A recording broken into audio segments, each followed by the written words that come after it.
As the Atlanta Falcons, fresh from an opening day victory against the New York Giants last Sunday, host the Los Angeles Raiders. The Raiders, an upset winner at Candlestick Park, San Francisco last week.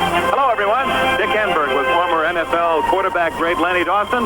Welcome to our game from Atlanta, Fulton County Stadium, 60,000 fans. And it's a team, the Raiders, who have always played well against the AFC. The best record, in fact, 30-9 against the NFC. Well, you know, they are the silver and black, and I had to look at those people for a lot of years, and it's going to be difficult for me to call them the Los Angeles Raiders as opposed to the Oakland Raiders. But whether they play in Los Angeles, Oakland, Podunk, whatever it is, they are a very physical and a very intimidating type of football team, and that's what you're going to see this afternoon. An aggressive club, and so are the Atlanta Falcons. Let's talk about some of the individuals. Marcus Allen, what a debut last week against the 49ers. The former Heisman Award winner at USC led his team in rushing 116 yards and picked up 64 more pass receiving. Well, I'll tell you, it's rather ironic, isn't it? He wears the number 32. I was talking to the fine safety of Atlanta, Tom Prizemore, and he says, I asked him his opinion of Marcus, and he says, you know, he reminds me a lot of O.J. Simpson. And he is going to be the man that the Raiders are going to rely on offensively. Now let's talk about the Atlanta Falcons. Number 31, William Andrews, their fullback. He not only led Atlanta last year in rushing, but in pass receiving. He is the offense for the Atlanta Falcons. If Atlanta goes, this man must go. You know that he had over 2,000 yards last year. He averaged 127 yards per game. He had 81 receptions. He led the ball club last year in that department. And Bartkowski even said, hey, our team is William Andrews. We have to have him healthy. And he is healthy this week. Lenny, the key could be which team can stop the pass. Neither played well against the pass in 1981. Well, last week Atlanta was riddled by the New York Giants through the air, and they are very concerned about that. Oakland also has had their problems with the pass, but Lester Hayes is trimmed down this year. He's no longer 230. He's about 202 pounds, and he's playing very well. All right, let's go to the action as the kickoff. The Atlanta Falcons. Luckhurst delivers it deep. At the 10, and down goes Clee Montgomery, shy of the 20-yard line, and a flag is down at the 10-yard line.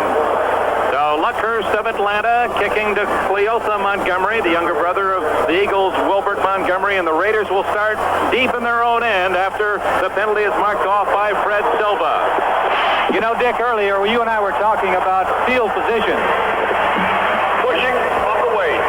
First down. And how important field position is for both clubs. It's very difficult to march some 80 yards. Take a look at the offense of the Oakland Raiders. Plunkett, Marcus Allen, and Kenny King in the backfield. Cliff Branch, Malcolm Barnwell, plenty of speed on the outside. Todd Christensen, the tight end for the Raiders, with Davis replacing Shell at left tackle, Mars for Upshaw at left guard, Dalby, Marvin, and Lawrence. A big front five protecting Plunkett, who starts deep in his own end at the 5-yard line. And a mix-up in the backfield as Allen is dropped by Fulton Kuykendall, number 54, after a short gain. Defensively for the white jerseyed Falcons, Yates, Smith. They feel that Smith's one of the better nose tackles in the league. And Jeff Morrow, the front three. Richardson, Kuykendall, Curry, and Williams. Curry, the leading tackler. Williams likes to blitz. Bobby Butler and Kenny Johnson at the corners. And Glazemore, Brook and Pridemore are at the safety. Glazebrook's the man who took a 91-yard fumble for a touchdown against the Giants in winning last Sunday. Fullback Kenny King across the 10-yard line. Yates there to secure him. It'll be 3rd and 5 for the Raiders. You mentioned the nose tackle, Don Smith, number 65. Here he's going against Dave Dalby. Dalby won his job back. He gets Smith moving and just carries him downfield, enabling the back to pick up the good yards. What they want to do right now is not give up the football by a fumble, turn it over, and have Atlanta come back and score quickly, fighting an uphill battle the rest of the afternoon. The Falcons, the last 2 years, Lenny, have been right up among the leaders in taking the ball away. They're an aggressive team. They force fumbles. They're opportunistic. But last year, they were guilty of giving it right back too often, and that accounted for their 7-9 record. Too much time. Plunkett extending beyond the 30 seconds allowed, and that'll be a 5-yard penalty against the Raiders. The early part of a football game is so very important because it sets the tempo of the game, and you don't want penalties. You do not want to get backed up near your goal line. Tom Flores in his 4th year watches the mark off 5, back to the 5. Number 65, false start.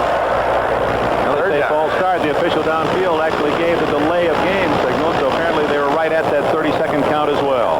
Well, maybe Mickey Marvin was looking at the 30-second clock, said it's down to 0, it's time to go. Marvin in the middle of that Raider offense. Third and a long 9.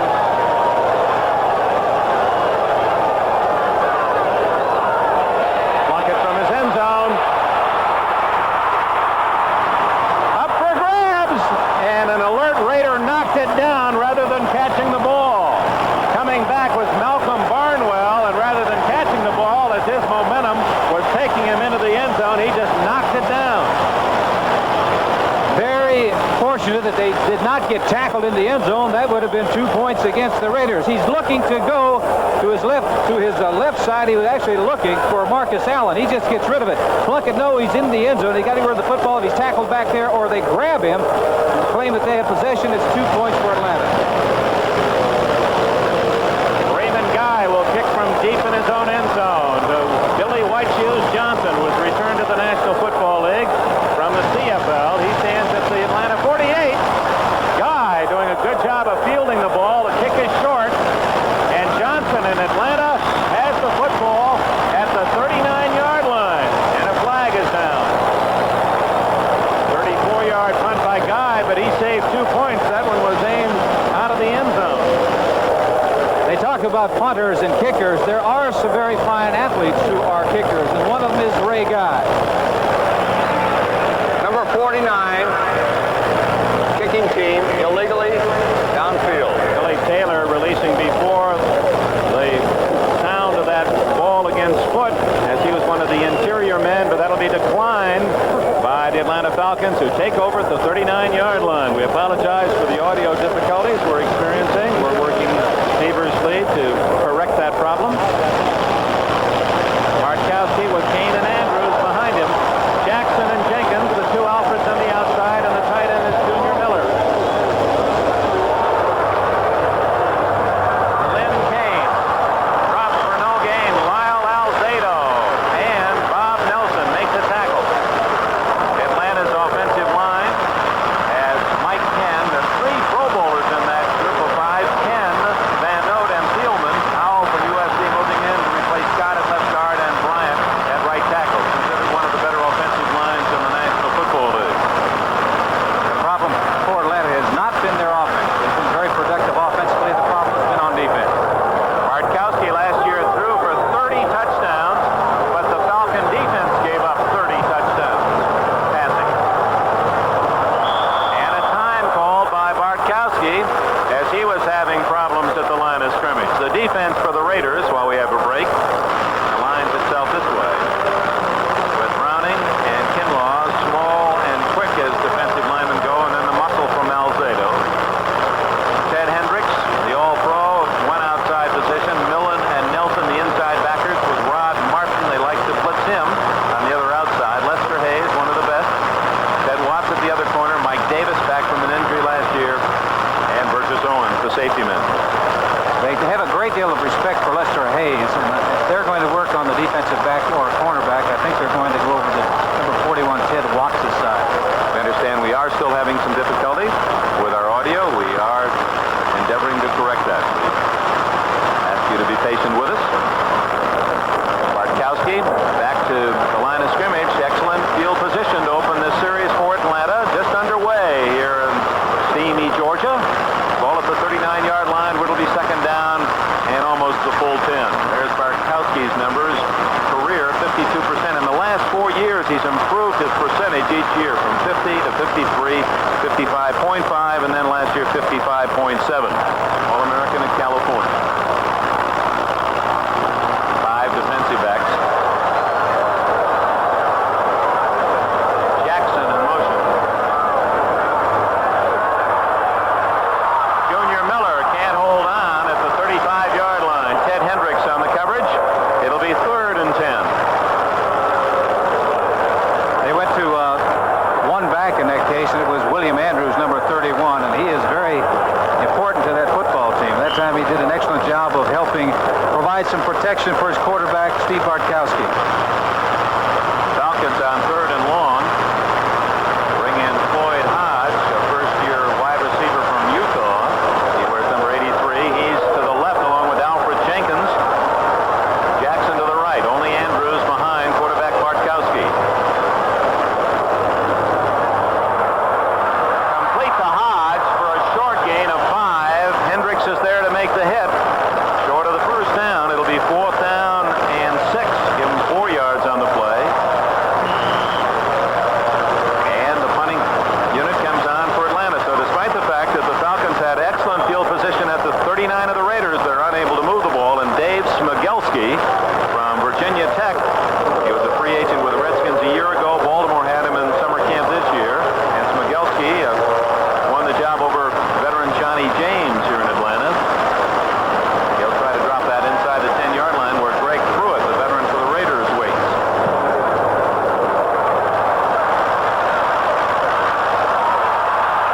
the end zone, and the Raiders will get the ball at the 20-yard line.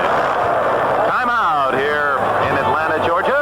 11 and a half minutes remaining in the first quarter. The Raiders and the Falcons, no score.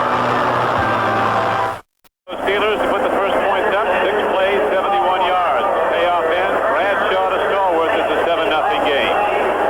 The King of Beer by Pontiac. Test drive a new Pontiac at your Pontiac dealer, because at Pontiac, we build excitement.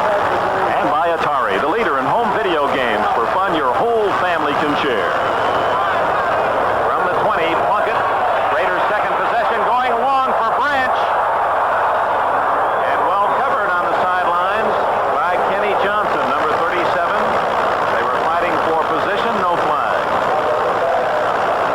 We were wondering about I almost said it again, the Raiders, if they were going to go deep. And really the first opportunity that they had to throw the football when they really weren't backed up at their goal line, they did go deep. It's going to accomplish a couple of things. It's going to get that defensive back thinking, hey, they think they can beat me deep, so I'm going to give him a little more room. In that case, you can throw in front of it.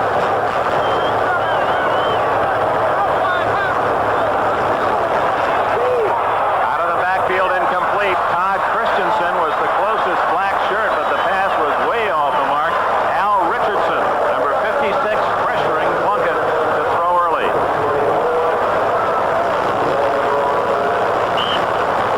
Career-wise, a minus 36 touchdowns to interceptions for Plunkett, who is trying to get over that 50% mark, career passing percentage. He's never been a man that threw for a high percentage. He's come up with a lot of big plays. He did it when they won the Super Bowl a couple of years ago.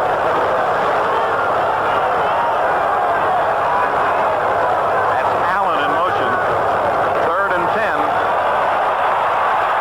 How did Plunkett get out of that? Open is Branch. Oh, and had he not lost his feet, that would have been a touchdown. They whistled it dead at the 50-yard line because Branch, with that 9.3 speed, was behind everyone. Had the ball been right on target, it would have been 6 points. Cliff made a fine catch, a diving catch to come up with the football. The reason that play worked is because Plunkett bided a little time back there. He was moving around in the pocket, looked like a lot of pressure was coming on Plunkett. You can see bodies all around him. He sets up in the pocket, gets the ball out to 21, Cliff Branch. He has to stretch, goes to the ground to make the catch, but there, that touch right there prevented him from getting up. 20, Earl Jones. But Jones was well beaten, and Branch would have gone all the way had he been able to keep it on the run. Fumble, and Atlanta has recovered at the Raider 49-yard line. And just in case, John Smith is going to go all the way to the end zone, because Glazebrook did just that and went 91 yards against the stunned Giant offense last week. But they're going to call it dead back at the Raider 48-yard line. This handled the handoff between quarterback and running back.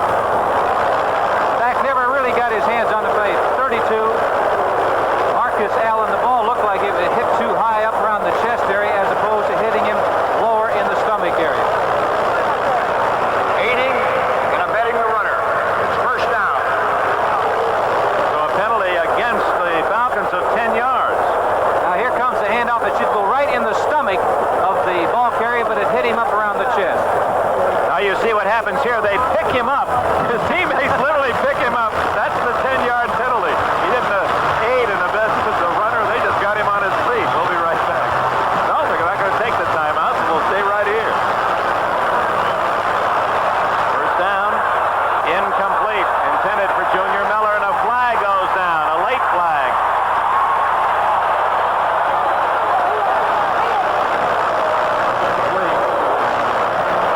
Davis defending. There's a flag on the play.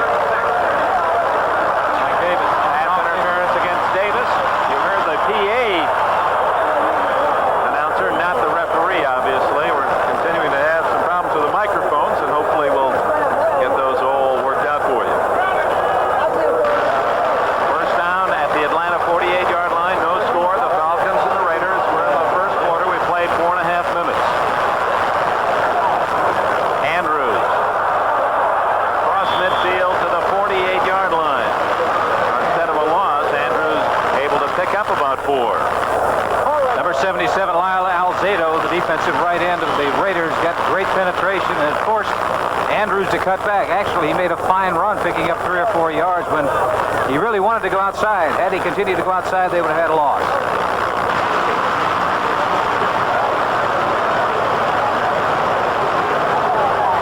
Only Andrews in the backfield behind Bartkowski. That's Alfred Jackson of Texas in motion. And it's incomplete to Jackson. 2 Alfreds at the wide receiver positions that start now for Atlanta. Alfred Jackson, 85. Alfred Jenkins, 84. Jenkins, quite a story, an all-pro performer last year. Had his best season with 70 catches. From Morris Brown was a free agent pick. And last week hit the 300 mark in career catches. He's 5'10" and 154 pounds. Alfred Jenkins, 84. A little man who has made it big in the NFL. Needless to say, Dick, he is fast. At 154, he had better be. Third down, 6. Bartkowski down at his own 45-yard line. Burgess Owens, 44 on a safety blitz. He's the man who made the play. The Raiders will do that. Last week, another defensive back, McKinney, got through and made a sack, a very important sack for the Raiders. This time, Burgess Owens, the free safety, is coming. You don't know who's going to come. It could be Ted Hendricks. It could be Martin. It could be one of the defensive backs. So the safety Owens makes the sacks. Mogelski about to accept the snap from center. Will kick from around his own 35.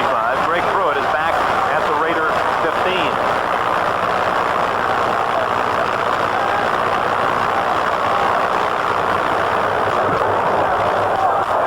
Short. And Pruitt, the veteran, coming up to catch the ball. It was end over end, so had it bounced, it would probably have taken a good Atlanta roll, but Pruitt cut off that possibility, and the Raiders have their best field position at their 27. No score. We return. They open at their 27-yard line. They started at the 5, the 20, now the 27. Marcus Allen drawing a crowd. Al Richardson, 56, and 58, Joel Williams, the 2 outside linebackers, made the play for a loss of 2. It's evident Atlanta has decided Marcus Allen, number 32, is the man to stop. 33, Kenny King, is trying to make a block on number 56 of Atlanta, Al Richardson, but he does not make that block. Richardson slides around it and makes the tackle. Earl Leggett talking to his defensive lineman on the Raiders sidelines. 2nd and 12. Barnwell near side, Branch to the far side. Kenny King. And he's ridden out of bounds by Tom Pridemore, the senator, out around the 33-yard line. That'll be shy of a first down. King from Oklahoma, where he blocked for the Heisman winner Billy Sims. He also played with the Oilers. Earl Campbell, a Heisman winner, and now teaming with Marcus Allen, so he knows all about those Heisman Trophy winners. Wonder if he's wearing those high tops to get his own identity. Are those the Lenny Dawson models? We'll have to check on that. Steelers score first against the Bengals. First blood drawn by the Browns against the Eagles. Early scores, no score here in Atlanta. 3rd and call it 5. Plunkett to Branch. Complete at the 40-yard line. That's going to be close to a first down. Earl Jones knocked him out of bounds. We'll see where they spot it. Dick, you remember what I said before when they threw a pass to Cliff Branch that was incomplete, but he was going up top, going deep, that will get the attention of those defensive backs. That time he ran in front of the defensive back. Earl Jones was over there, but he was giving Cliff Branch a lot of room. 6 yards on the play. It's a first down at the 38. Other scores, Kansas City 7-0 against the Chargers in the first period. And New Orleans leads 7-0 against the Bears. No score here in Atlanta. That's Barnwell in motion. Allen going to throw the ball. He's got Branch wide open. And Cliff Branch is to the 15-yard line. First down, Raiders. I was wondering when that was going to happen. Marcus Allen in high school was a quarterback. The pitch out. He gets a block from his back, and this is an excellent pass. pass. It's right on the money to speedster 21, Cliff Branch, and hits him right on the number. Eddie Johnson, number 37, was the defensive back, trying to make the play. Well, you talk about the old triple threaders. You bet Marcus Allen could probably kick the ball, too. He can do everything. Now do you know what it's going to do to that defense when they know that he not only can run, can catch the ball, but can throw it? Play pass. Plunkett going for 6. Dumps it out to Marcus Allen at the 10, the 5. Touchdown, Raiders.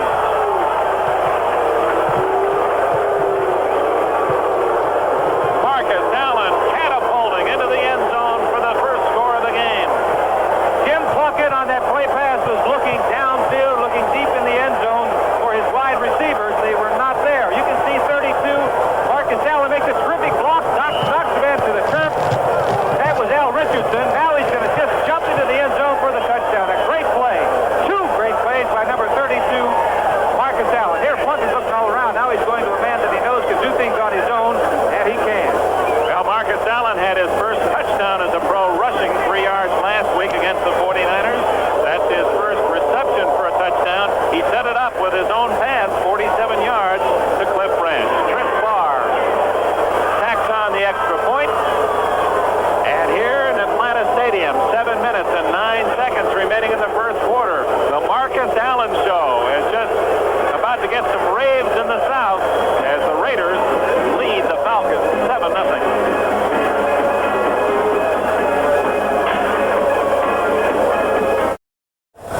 He's the youngest man on the team, Marcus Allen. He won't be 23 until next March. You were 23 once. You didn't run like that, though, even No, then. I never could at any age. But he is really going to help the Raiders, doing it all. Reggie Brown, a rookie from Oregon, will not run out the kick. And the Falcons will start at their 20-yard line. The Marcus Allen drive to a touchdown featured Allen throwing 47 yards on a halfback option to Cliff Branch, and then he ran it in himself, taking the short pass from Plunkett and scoring 15 yards. Art Shell, number 78, he was in on the extra point. That makes 201 consecutive games for Shell. He is the oldest of the Raiders at 35, and in longevity, 15 years. Now the Falcons down 7-0. Start from the 20. Quickie to Jenkins. And he gets 11 yards before he's bumped out of bounds at the 31. And for Jenkins, that's his 91st consecutive game with at least 1 catch. Bartkowski's going to the quick drop and the quick pass, and he's got a rifle arm, getting the ball out to Jenkins as quickly as he possibly can. He's only about 154, 155 pounds, but he's got great acceleration. Ted Watts made the tackle. First down, Atlanta at the 31. Jenkins to the right, Jackson to the left.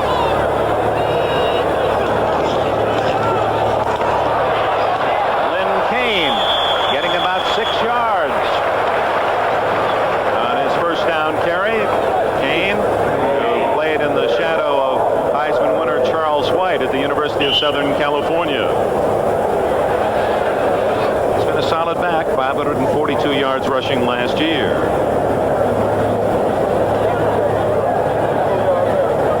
Miller is out, and tight end Russ McKeska from Texas A&M, number 87, lined up on the right side.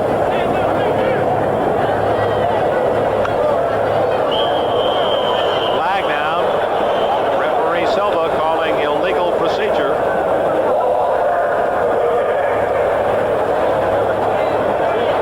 Might have been on Bartkowski. Head bob on the part of Bartkowski as he called out the signals. We don't call that very often. Of course, Bartkowski wants to get away from the line of scrimmage as quickly as possible. Here it is. Well, he was moving before he got the football. But from that shot, it's hard to tell whether he was the one. Yep, he actually said with his hands, "Give me the ball," and the snap was late. Not only pushed the center forward, too. 2nd and 9. Draw to Andrews, and that did not fool Otis McKinney, who had come in from a 5th defensive back. So McKinney, a rover back in that defense for the Raiders, and he was in the backfield of Atlanta. Dick, I think what he's doing a lot, what they turned him loose, but they were keying on Ted last year, so now that role is going over to Otis McKinney. He got a sack last week against the Giants. He was back there once again on that last play. He's one of 3 Raiders who are living in Los Angeles already. Bob Chandler, Marcus Allen, McKinney have homes in Los Angeles. Of course, the rest of them are hunting. On 3rd and 13, Junior Miller, 40, 50, 40. He's all the way to the 32-yard line.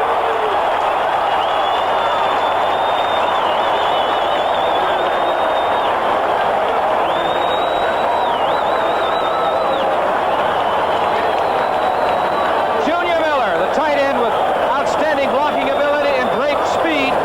Ted Hendricks, 83, a linebacker, was chasing him, but he was about 3 or 4 steps away. We're talking about Otis McKinney. Here he is there. He tries to, but look at the speed of that big tight end. 39 yards on the play and a first down at the 33-yard line of the Raiders. Bartkowski to Kane. He's to the 30 and he's to the 26-yard line. Mike Davis finally made the tackle.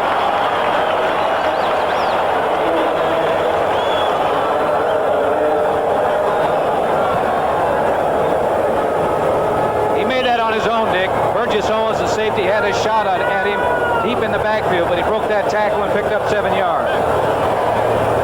The Falcons, their fans, many of them clad in the hometown red. 7-0 Raiders. 4:48 left in the first quarter.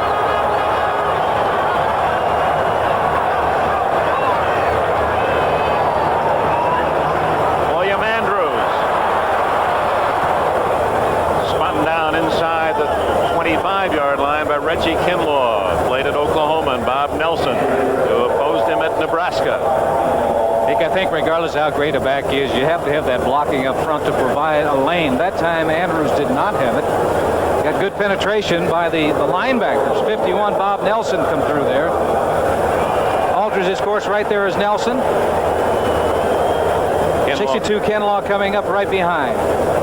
They're going to measure for the first down. Andrews has carried 3 times for a total of only 2 yards thus far. First down, Falcons. Just enough. They've really only had 2 plays. One was a pass to Alfred Jenkins. The other one to Junior Miller.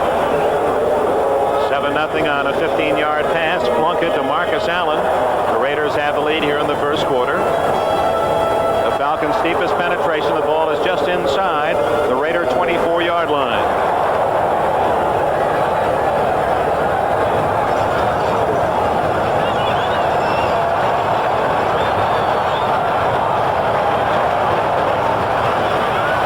Wide open Miller. Incomplete at the 20-yard line. Coming over to cover was 44 Burgess Owens, but Miller had plenty of room, and it appears that Mike Davis, is he injured? He pulled a hamstring last week against the 49ers. Looks to be okay now. He was blitzing on the play. Take a look at him. 36 is a strong safety coming from the outside. Fortunately for Bartkowski, Hendricks is also there. He got rid of the ball in time. Their legs became entangled. No penalty. Davis would have had a sack if Bartkowski hadn't gotten rid of that football. And Davis is leaving the field right now.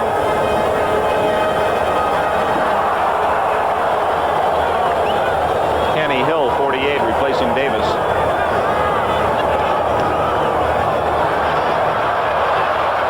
Junior Miller and Ted Hendricks drags him down at the 20 after a short gain of 4.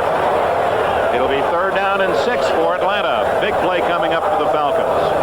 That time, Junior Miller got both hands on the football. The pass before, he should have had it, but he put one hand up trying to make a difficult catch when he really didn't have to.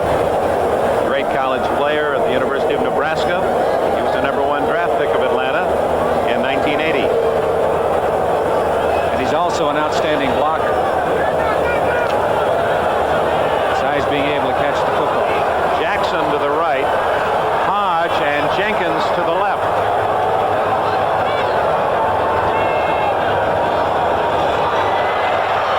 Hodge. It's 1st and goal.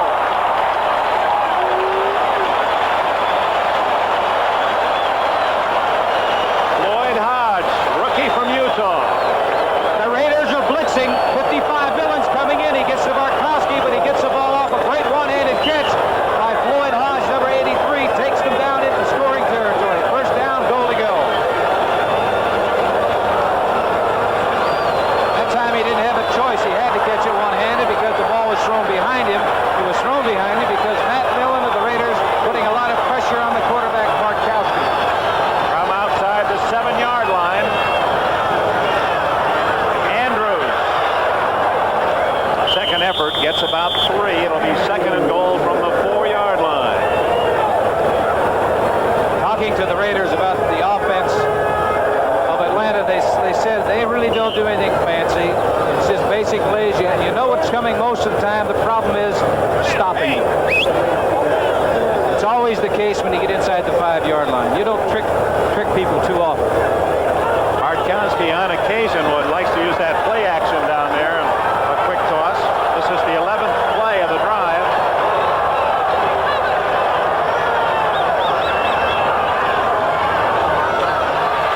Lynn Kane, touchdown Atlanta.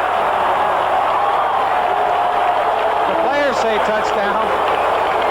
Well, the official on the far side called it a touchdown. Good second effort by 21, Lynn Kane, the back. See the offensive line pushing out. Andrews, 31, doing a fine job of blocking on Rod Martin. Past the white line.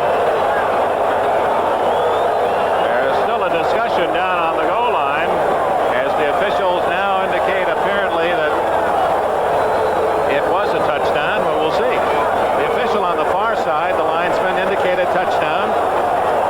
Another official said his knee was down shy of the goal line, and Fred Silva, the man in the black cap, the referee, trying to sort it out. Tom Flores and Lehman Bennett. The two close officials saw the man down on the 1-foot line and then put the ball in the end zone. It's 3rd and goal. Said he was down, then put the ball over. They had a conference. They're saying right there he's down, and then he's going to put the ball over the goal line. The reason they had that conference is that the different officials see from different angles. So rather than just making the call, they come in and talk about it and see what each of them saw on that particular play. What they saw, the Atlanta Falcons and their fans did not like because they didn't get 6 points. 1 foot to go on 3rd down.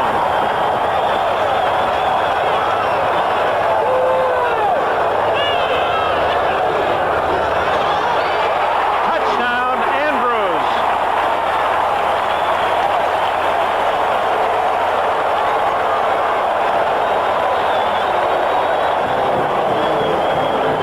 Don't have to worry about this call.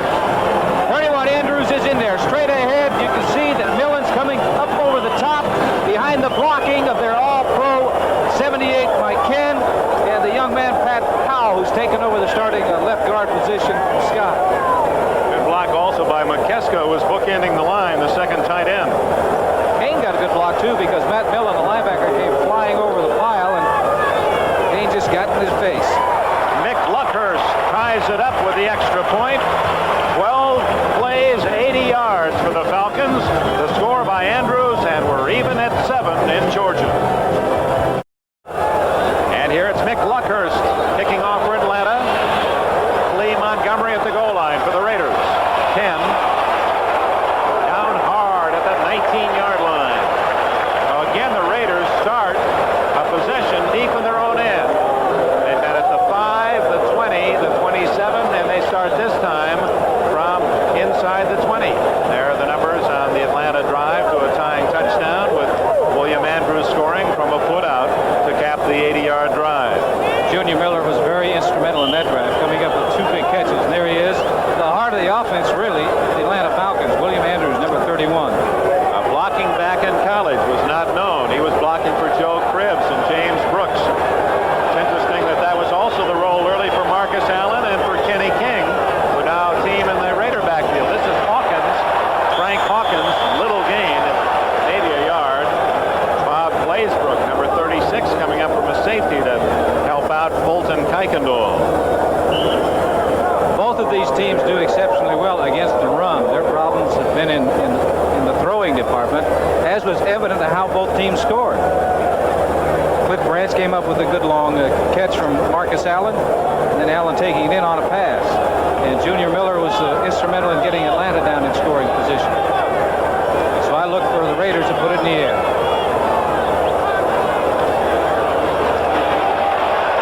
No gain again.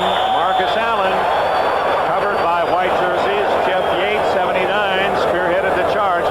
Len, we all know that we go out in the hot sun wearing a white shirt. It's a little different than when you're wearing a black shirt. That black really absorbs the heat.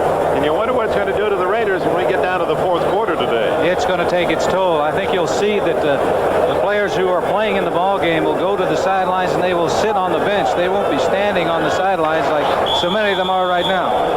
There's the end of the first quarter here at Atlanta Stadium.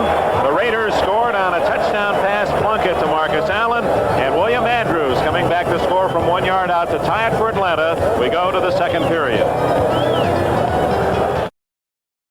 Los Angeles Raiders ready to open play. Second period in Atlanta. A 7-all tie. There are the statistics.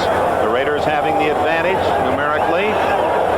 Neither team able to run the football in the first quarter with any effectiveness. 3rd and 9. A 4-1-6 defensive alignment for Atlanta. Plunkett is down inside the 10-yard line. Don Smith and Jeff Merrill.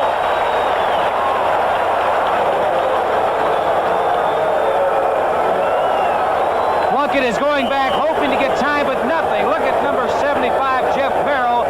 Also 65, Don Smith. They were barely slowed down. They really teed off on that quarterback. They didn't have to worry about pass. They were just about the run. They were just worrying about the pass, and they teed off on Plunkett. That's the reason on first down it's so important to pick up some yardage, not to put yourself in a passing situation on third down like the Raiders were in that time. Raymond Guy about to accept the snap from Todd Christensen and hits a beauty. White Shoes Johnson at his 35, 40, 42-yard line and brought to a quick halt by 56 Jeff Barnes and 54 Calvin Peterson. And we have a little skirmish back at the 30-yard line between a Raider and a Falcon. Kenny Johnson, 37, is the Atlanta player. Let's check out the Raiders. There's the Otis McKinney. It is 23. Timeout. Just underway in the second quarter. It'll be the Falcons' ball at their 40-yard line. A 7-all tie when we return. Second quarter, Atlanta once again starting with good field position. Quite in contrast to the Raiders. Atlanta at their own 42. Bartkowski looking deep, goes short on the screen to Andrews, and he drops the ball. Bob Nelson, 51, was there. Let's check other action early on this football Sunday. The Steelers lead in the second quarter against the Bengals. Cleveland has a 7-3 lead over the Eagles in the second period. Kansas City using that block punt, take an early lead against San Diego's Chargers. New Orleans has a 7-0 lead against the Bears. How about that trade yesterday, the Saints and the Houston Oilers? Leon Gray going to Bum Phillips in Houston, and Archie Manning won't be quite the same not having Manning in a Saints uniform. Goes to Houston. Bartkowski deep, almost intercepted by Ted Watts, intended for Alfred Jenkins, and Watts, the second-year man from Texas Tech, was shoulder to shoulder and step to step with the receiver. Nice coverage. That's about as good a pass coverage as you can have. Here it is, ground level. You can see step for step, stride for stride, and the one that really had a chance of catching the football is the Oakland Raider. Watts, number 1 pick of the Raiders a year ago. He had 1 interception last year. He's taken over for Monty Jackson at the right corner. I figured that's the side that Atlanta would work on if they're going to work on the quarterback, because they've got a great deal of respect for Lester Hayes on the other side. Both Hodge and Jackson are to the right. And now Hodge in motion. Bartkowski is sacked at the 38-yard line. Ted Hendricks shot in to make the play. The veteran All-Pro just continues his superlative play. Hendricks, 83. It's a good thing that Bartkowski ducked, because here comes 83 Ted Hendricks right over the top. Wham! He ducks under that blow and goes to the ground, but no one touched Ted Hendricks. He went in there free. So on fourth down and nearly 15, Smigelski's third punt of the day. Greg Pruitt, solo safety, back at the Raider 20. He scuffs this one, and Pruitt at the 26 and down at the 27. Tom Pridemore there on the coverage Atlanta Falcons, a 36-yard punt. The game is tied 7-all with 13 and a half minutes remaining first half. All right, Len Berman. And we'll be looking forward to visiting with the NFL 82 gang. At halftime, they'll have all the scores and highlights for you. Here it's 7-all. The Raiders start from their 26-yard line. Plenty of time remaining. Plunkett has a man open. Barnwell, and he's out of bounds at the 41-yard line. A gain of 15 yards before Bobby Butler, 23 on the corner, can make the tackle. This 1982 National Football League game is being brought to you by Chevrolet and your local Chevy dealers from coast to coast. And a company called TRW, where tomorrow is taking shape. And by Hager Slacks and Sports Coats. That's what make you feel and look your very best.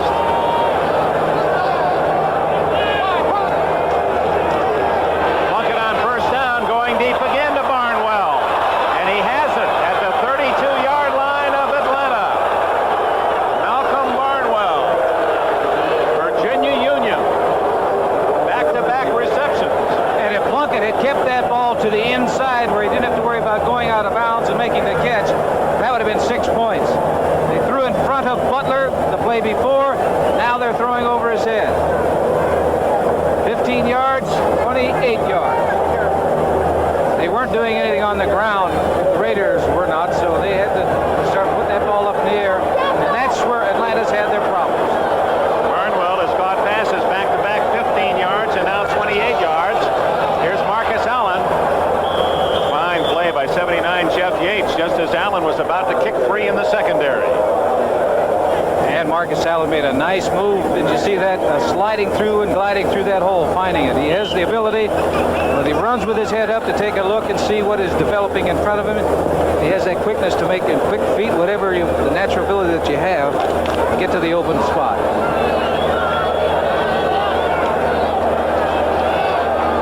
Allen, who set an NCAA record last year for most rushing yards in a single season. Here he comes again. Inside the 25 to the 24-yard line. It'll be short of a first down by about 3. Don Smith, Miami of Florida. Nose guard made another tackle. And once again, here it is from ground level. This is what the players are taking a look at. And there it is once again with the ability to jump. He did a little jump there to get over the defensive man to pick up a couple of yards. What it is he's picking up yards where most average backs wouldn't get anything. Marcus Allen, however, has only 7 yards rushing on 6 carries as the Falcons are really keying on the rookie. Third down and 3.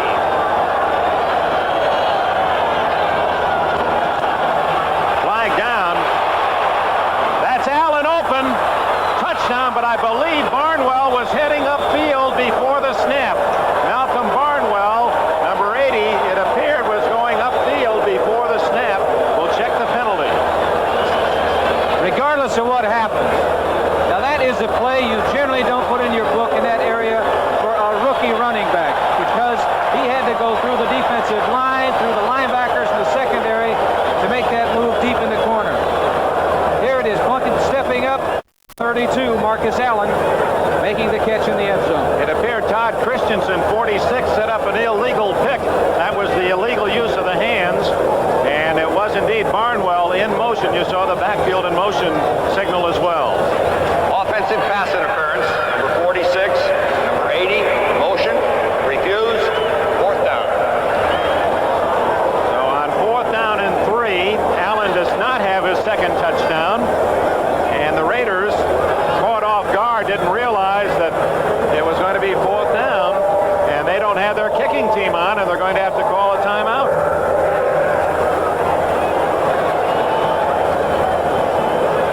That was a 3rd and 3 play.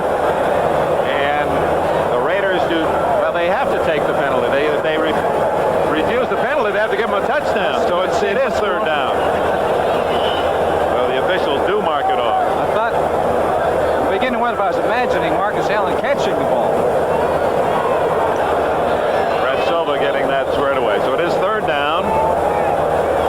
And they mark off the longer penalty, illegal use of the hands against Christensen. So it's 3rd down and 13. Barnwell and Branch to the right.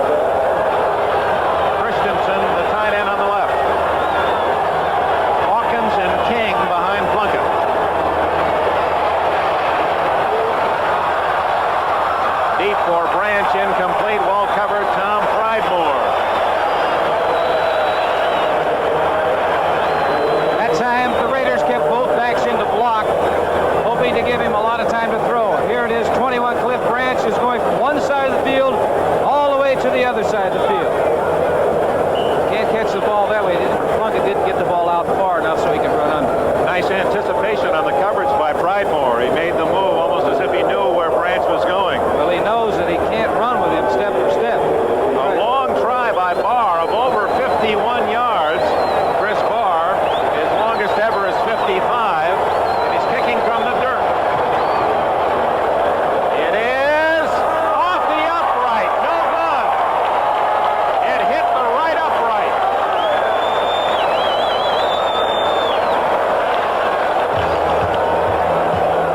So Chris Barr with enough leg and a little unlucky as he nicked the right upright, and it remains 7-all.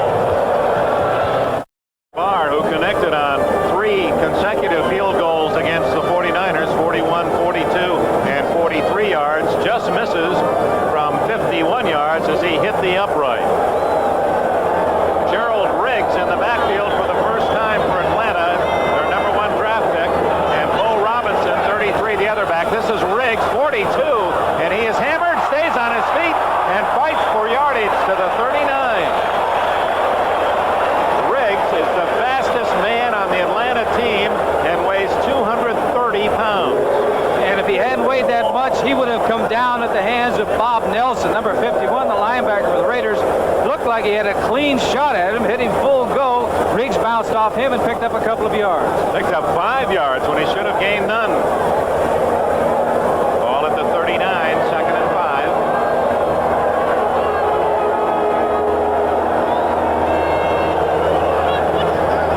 Bartkowski, a quickie to Jackson, and Alfred Jackson tackled immediately by Lester Hayes. Short yardage on. All right, Len. The Falcons have a 3rd down and 1 at the 43.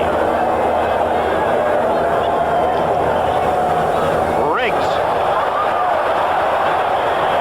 And a flag down, appears a face mask at the 44-yard line. Rod Martin, number 53, made the tackle for the Raiders. And with a penalty, that'll give Atlanta the 1st down.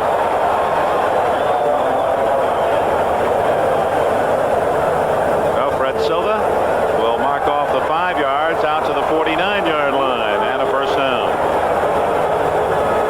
I don't believe he would have been able to bring him down unless he did grab him. Face mask, number 57, defense, 1st down. 53 is Martin, and with the momentum the Briggs had going for him, he was going to pick up the 1st down. I think he did anyway, but he got his neck pulled around by Rod Martin in the first place, didn't it? Bartkowski off play action, in trouble, and down he goes. Lyle Alzado with a sack. And the Raiders have their 2nd of the game. Alzado playing like a youngster at 33, the veteran from Brooklyn, New York, and Yankton, South Dakota College. Well, here it is, number 77, Alzado, 2 sacks last week against the Giants. He gets around Mike Ken. Mike Ken is considered one of the top tackles in the National Football League. A Pro Bowl starter last year, Ken 78. That's an interesting matchup between the left tackle of the Falcons against the veteran Alzado. Alzado winning that match. Ball at the 42, a loss of about 7 on the play. 2nd down and long for Bartkowski.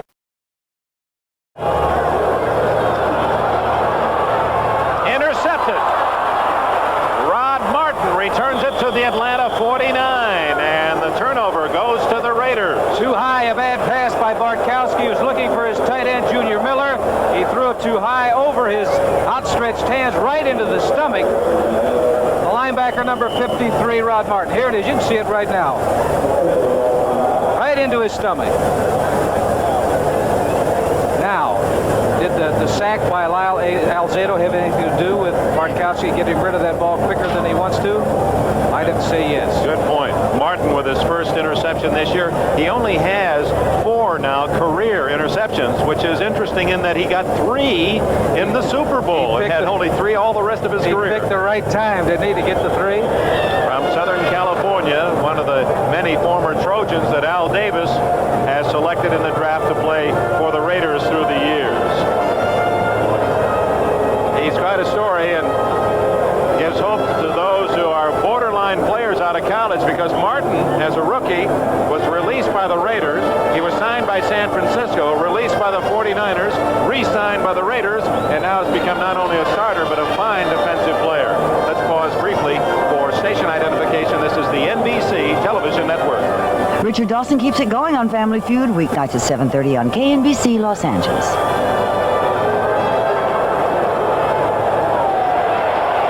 Plunkett going long for Barnwell. Out of bounds. He did not get both feet down. He had beaten Butler, could not get both feet in bounds.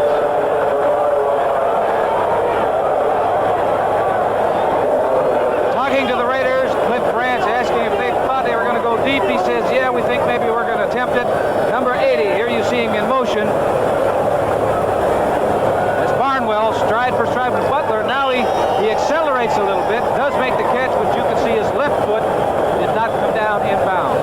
You know, you're talking about Rod Martin trying and getting cut. There's a man in the secondary for Atlanta, Glazebrook, that has the same story. That's right. He was released 3 times by Atlanta before making the grade. Draw play. Look at that. Allen. 40. 30. Marcus Allen. Still on his feet at the 10 to the 9-yard line. Oh, my.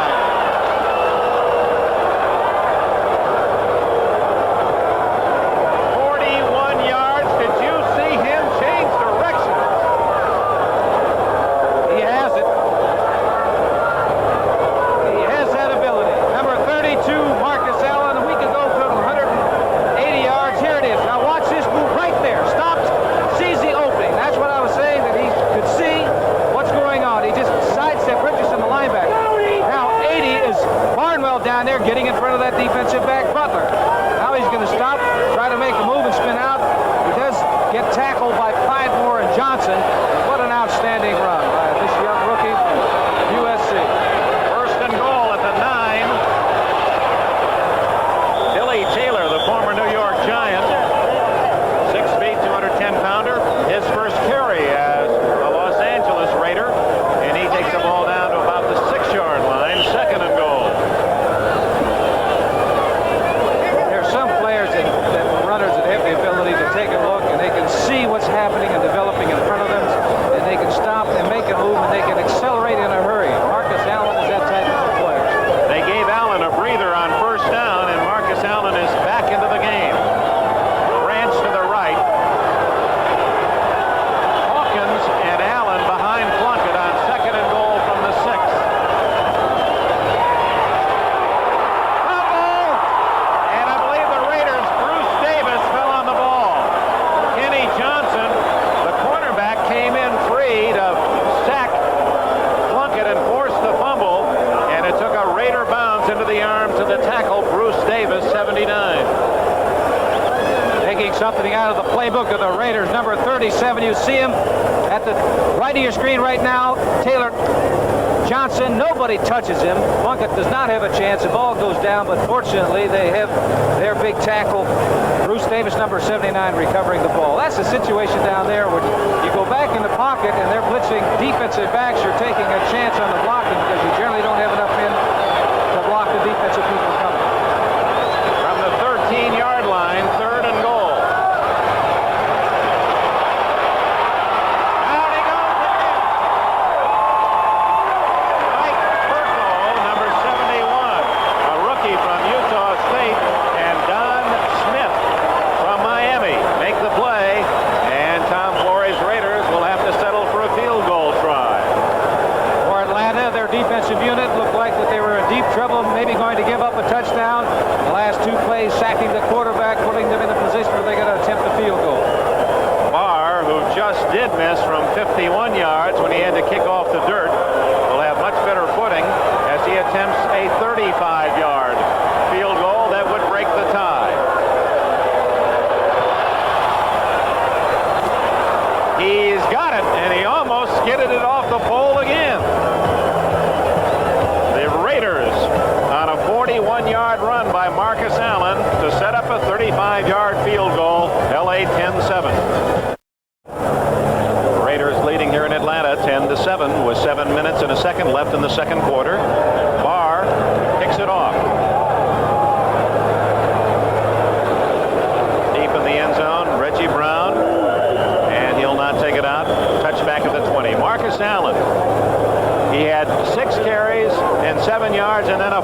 1-yard romp. And that's the one thing, Allen, you can stop him some of the time, but you let him get in the secondary, and he's ferocious. Andrews, the prime running back for the Falcons, who has all their rushing records, not only career but in a season, held to just 7 yards in this first half by the Raider defense. Bear in mind that both of these teams defensively have been outstanding against the run. It tells you something about Marcus Allen. Bartkowski from his 20. Nothing there. Gerald Riggs stopped right at the line of scrimmage. Knifing through was number 62, Reggie Kinlaw, and Mike Davis there to secure the tackle. Other scores: 3-0 Jets lead at New England. Dallas leads 7-0 at St. Louis in the second quarter. Pittsburgh 7-0 over Cincinnati in the second. Cleveland 7-3 over Philadelphia in the second. 10-0 Kansas City leads San Diego in the second. New Orleans 7-0 over the Bears in the second. You're up to date. 10-7 here. The Raiders leading in Atlanta. Safety blitz. And a loss back at the 13-yard line as Riggs made the catch, and Rod Martin right there to secure Riggs when he slipped down. Mike Davis, the safety man, was pressuring Bartkowski. The Raiders are, you don't know who they're going to send out there. They'll send Hendricks. They'll send the linebackers. They'll put Otis McKinney in there. He will come sometimes. Burgess Owens, the free safety, has come sometimes. This time, the strong safety right there, Mike Davis, number 36, he's going. And Bartkowski saw him. He knew he had to get rid of that football. It's a screen pass, but the screen never had an opportunity to develop because Davis was on the quarterback. Well, the Raiders loosen their pass defense, bringing an extra defensive back on 3rd down, 17.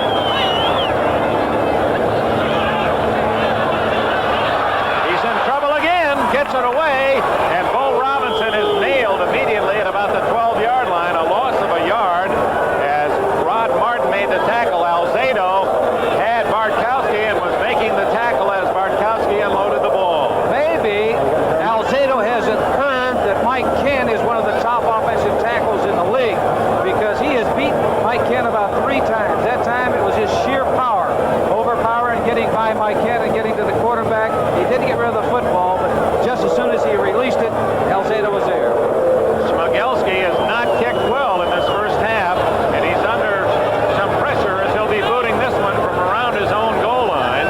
Pruitt at midfield for the Raiders. Short again. Pruitt at the 46.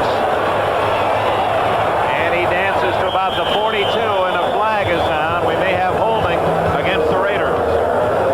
Ray Strong, one of the top special teams players for the Falcons, made the hit. Now we'll check the penalty from referee Silva. 35 yards on the punt by Smogelski. He's got holding on the Raiders. It's going to take them back. Illegal use of the hands.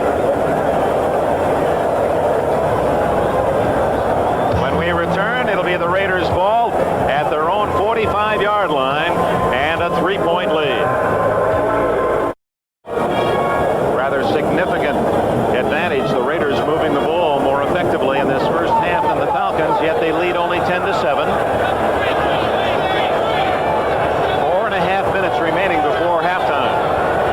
That's Marcus Allen in motion. King. And Kenny King short yardage out to about the 47-yard line. Al Richardson from Georgia Tech and Buddy Curry from North Carolina. 2 linebackers making the play for Atlanta. Raiders trying to throw a screen pass out there to Kenny King. Give him some running room. Really, the Raiders, with the exception of that real fine 41-yard run by Marcus Allen, haven't moved the ball on the ground. They're trying to get the ball out to their backs, out away from all the congestion inside, and hope they find some running room. That time they did not. The 2:14 you saw is the time of the day. It's 14 minutes after 2 here in Atlanta. But we do have 3:46 left in the first half. Plunkett to Branch. Just out of his reach. Good coverage as the linebacker helping out Glazebrook, 36 on the coverage. So Plunkett now faces 3rd down and 8.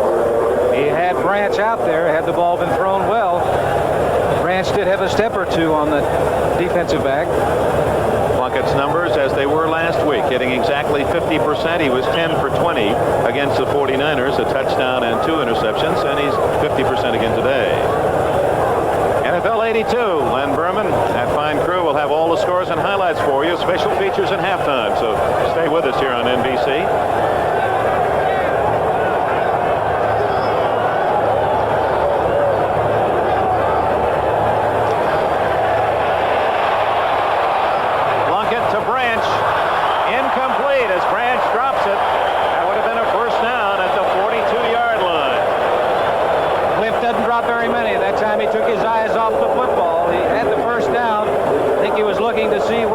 Located on the field and who was around him, what to do after he catches the ball. But he's been around long enough to know that you do first things first. You catch the football. Plunkett did a fine job of scrambling. He's not really a scrambling quarterback, but he avoids pressure. He does that very well. Got out of all the heat that was coming on in there and got the ball out the branch. Raymond Guy will punt from around his own 37 with White Shoes Johnson back at the Falcon 10.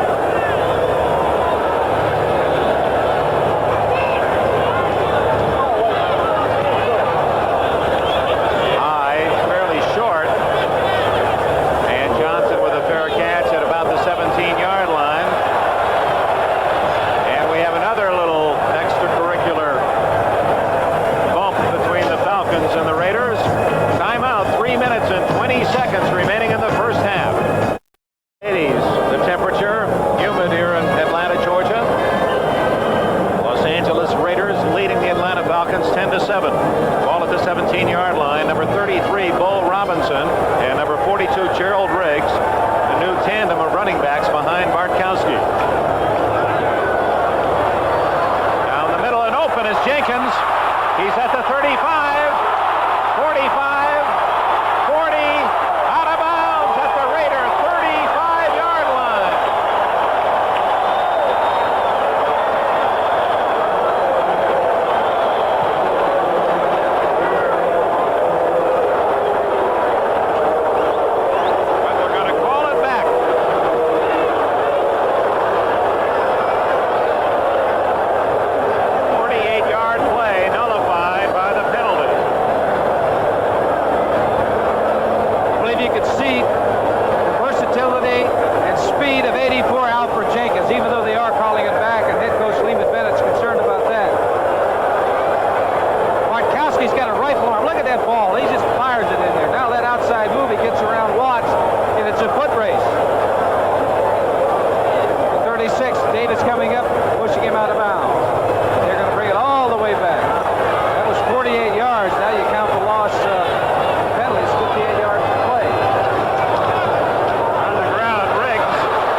To make the tackle, but he just ran right by him.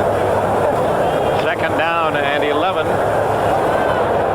Howie Long, 75, in the defensive line for the Raiders.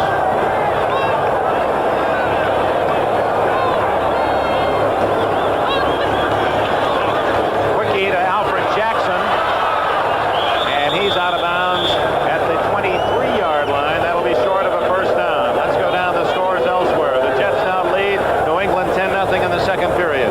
Dallas a 7-0 lead at St. Louis in the second. Second quarter score, the Steelers leading the Bengals 7-3. Philadelphia and Cleveland. The Browns 7, the Eagles 3 in the second period. A lot of low-scoring games. Kansas City, that's a surprise in the second period with a 13-0 lead against the Chargers. New Orleans still hanging on to that 7-0 advantage against the Bears in the second quarter. Here it's 10-7. Atlanta trailing the Raiders. Falcons ball, 3rd and 4.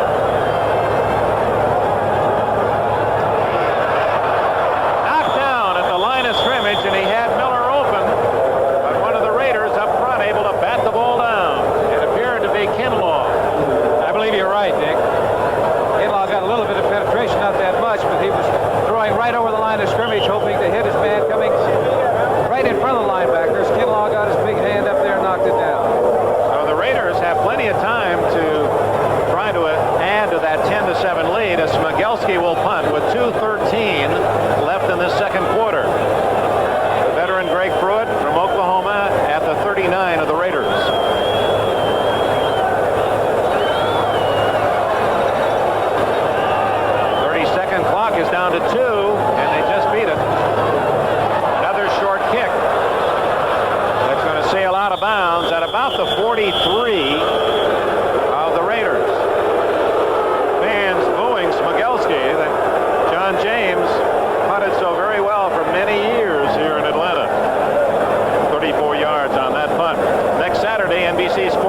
proudly presents the Caesars Palace Grand Prix. It's the finale of the Formula One auto racing season. 1982 World Driving Championship could be at stake between Rosberg and Britain's Watson. Caesars Palace Grand Prix. It's 4 o'clock Eastern Time, right after baseball on NBC. West Coast will see it 4 o'clock Pacific Daylight Time, only on NBC Sports next Saturday. 2 minutes, 5 seconds left in the quarter. Plunkett to Christensen, the tight end, at the 30, 25, 20, 15, 10, out of bounds at the 5-yard line.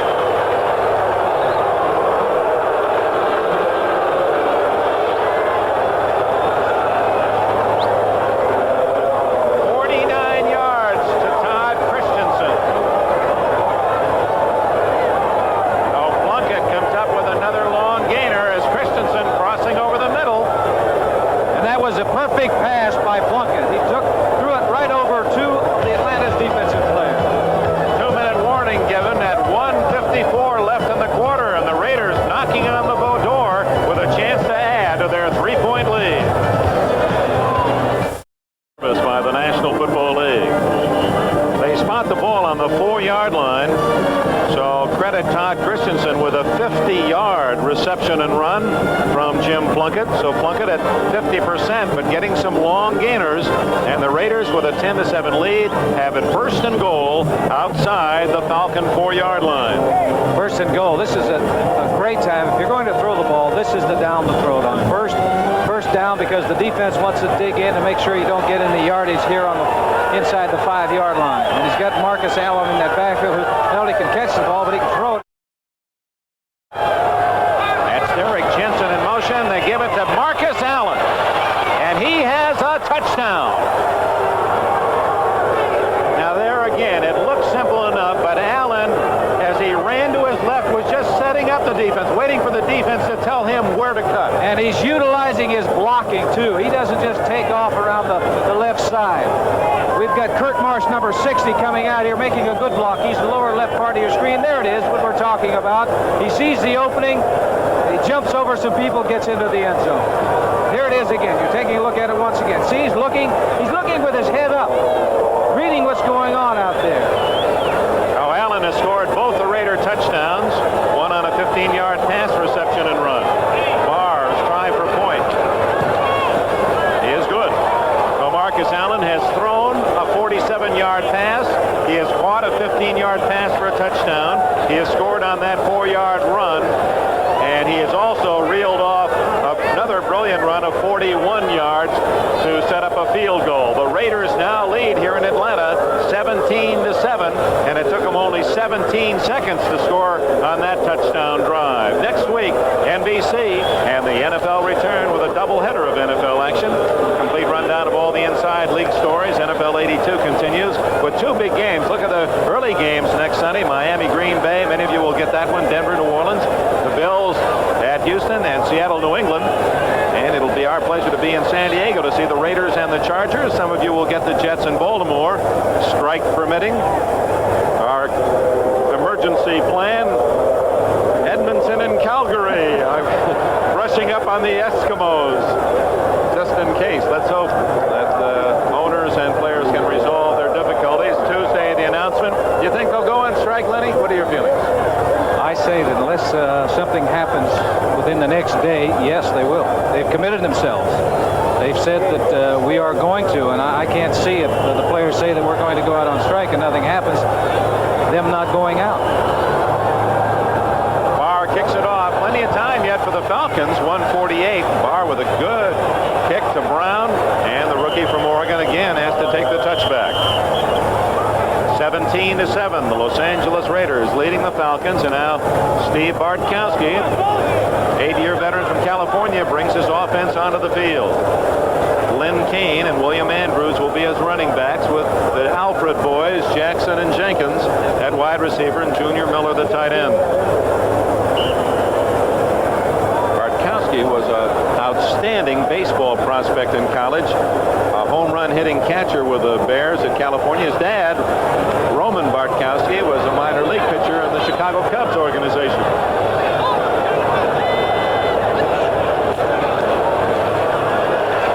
Over the middle, complete to Lynn Kane, and he stopped at the 30-yard line. And one of the Raiders goes down, but it was a good clean block upfield as Mike Davis was decked by Thielman, the guard. Not only decked, he hit him, and Davis must have rolled. Clock running, 124, 123 left. It's a first down at the 30. Bartkowski out of the backfield to Andrews. He fumbles. It goes. No, it did not go out of bounds, and Ted Hendricks has it for the Raiders. Is he not always around that football when things happen? The ball took a terrible bounce, or didn't take enough of a bounce for Atlanta. It stayed in bounds. Andrews was just trying to get out of bounds. Here he is. He's an outlet man. Secondary receiver coming to the sidelines. Gets hit. The ball pops loose, and it does not jump out of bounds. Number 83, the man who's always on the spot, Ted Hendricks, is the man who picks it up. Once again, the Raiders in position to score. Ball is at the 30-yard line. I wonder if we couldn't see the ball might have hit someone's foot, because it certainly looked like it was kicking toward the sidelines. And that's why they make it oblong. You never can predict just which way it'll bounce. Here it is. And it stays in bounds, and the omnipresent Hendricks has it at the 30. Plunkett going deep for Branch. It's a touchdown.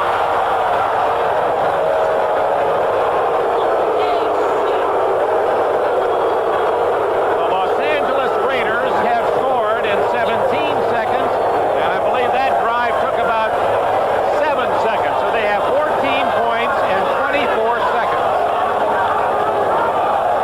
How many times has Cliff Branch done this? Number 21 of the Raiders. When they get a break, first thing they do is they go up top, go for the 6 points. Branch ran right by the defensive back, Kenny Johnson. The ball was there, and it was 6 points for the Raiders. Branch's fourth catch, and in his career, his 59th touchdown for the Raiders.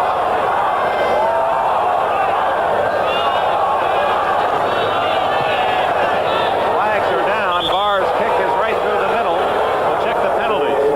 Well, that's incredible. In 24 seconds, the Raiders get 14 points. They scored quickly on the last possession after the punt. A long gainer to Christensen, then Allen's run, 2 plays, a touchdown in 17 seconds. Fumble recovery by Hendricks. 1 play, 30 yards. Plunkett to Branch. And Ball start. we'll see if it's scored. Right guard. Re-kick. So one of the linemen for the Raiders offside, so Barr will have to kick it again from 5 yards farther back. I thought the Raiders were going to change their style. Instead of being the big play team, they were going to be utilizing the short game and doing things like that. They may still do that another time, but right now they've found a weakness in that Atlanta secondary, and they're exploiting it. Well, Barr kicks it through anyway, and it's 24-7. The Raiders leading Atlanta, and the Falcons have 1 minute and 5 seconds left in the half, and they're starting to hear some boos from the home folks.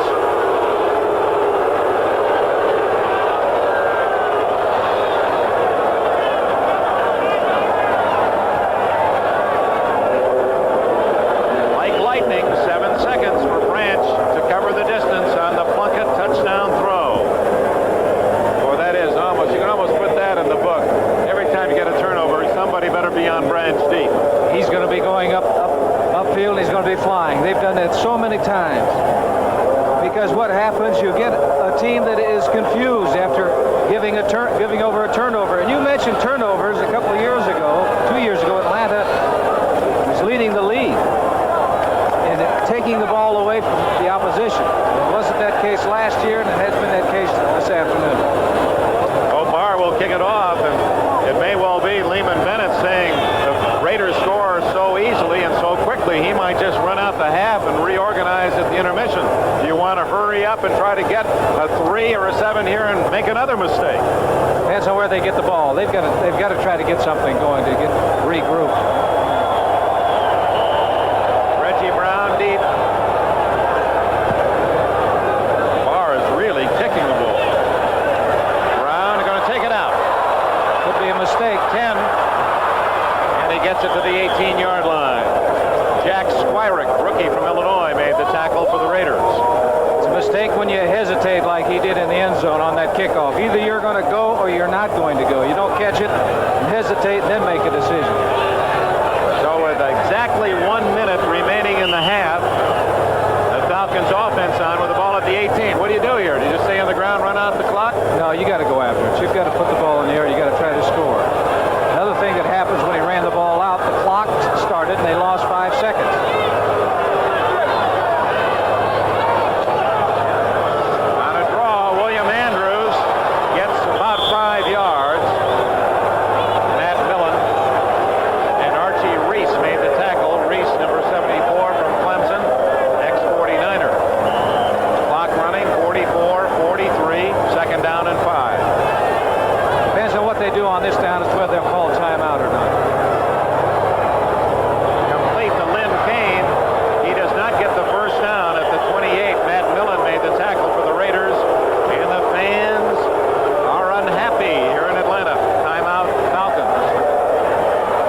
did that rather reluctantly. He didn't jump in front of the referee and say, give me a timeout.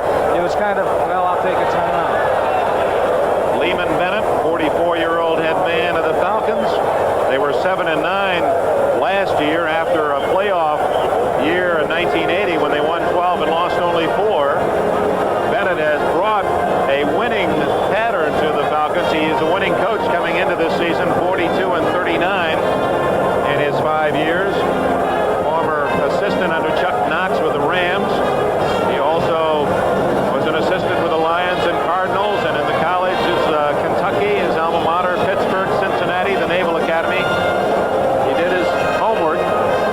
One thing, though, they were 7-9 last year, but they had an awful lot of close games that they could have won. In fact, they lost 7 games by a total of 19 points. Those are the kinds of numbers and statistics that really drive coaches crazy in the offseason. You can start playing what would have happened if a lot. There's a lot of, say, this particular play or that play would turn the thing around. Well, they trail by 17 at the end of the first half today. Third down 2.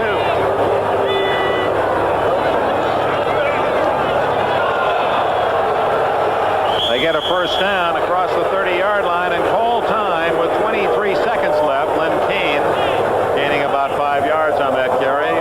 Archie Reese with a tackle. I hear the fans booing that particular decision, I think, to run the ball and call a timeout. But with the amount of time remaining and the way the Raiders have scored so quickly, they wanted to make sure they got the first down before they called timeout. If they put the ball up in the air and hadn't had the time, put the ball up in the air and it hadn't been caught, then it was an automatic timeout. That's a Pro Bowler, 68, Thielman from Arkansas, limping off. Dave Scott has replaced him at guard. 23 seconds remaining. If you joined us late, the Raiders scored first, set up on a Marcus Allen to Cliff Branch pass as Allen threw it beautifully to Branch, 47 yards, and then Allen himself 15 yards, a short pass, and he ran it in to make it 7-0. The Falcons came back late in the first quarter. A 39-yard pass from Bartkowski to Junior Miller set up the touchdown. William Andrews blasted in from a yard out to tie it at 7. But the second quarter has been all Los Angeles Raiders. A Barr 35-yard field goal, and then a Plunkett to Christensen 50-yard pass set up a Marcus Allen 4-yard run, and on the very next play from scrimmage, a fumble by Andrews recovered by Hendricks at the Atlanta 30, and on the first play, Plunkett hit Branch 30 yards to make it 24-7.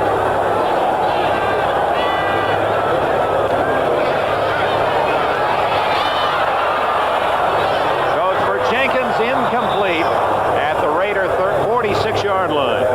That's a little short. Ted Watts on the coverage. 16 seconds left.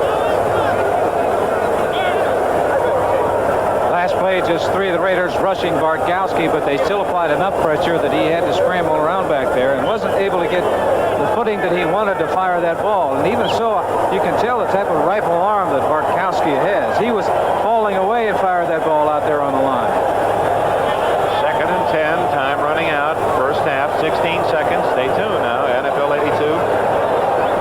With all the scores and the top plays of this day.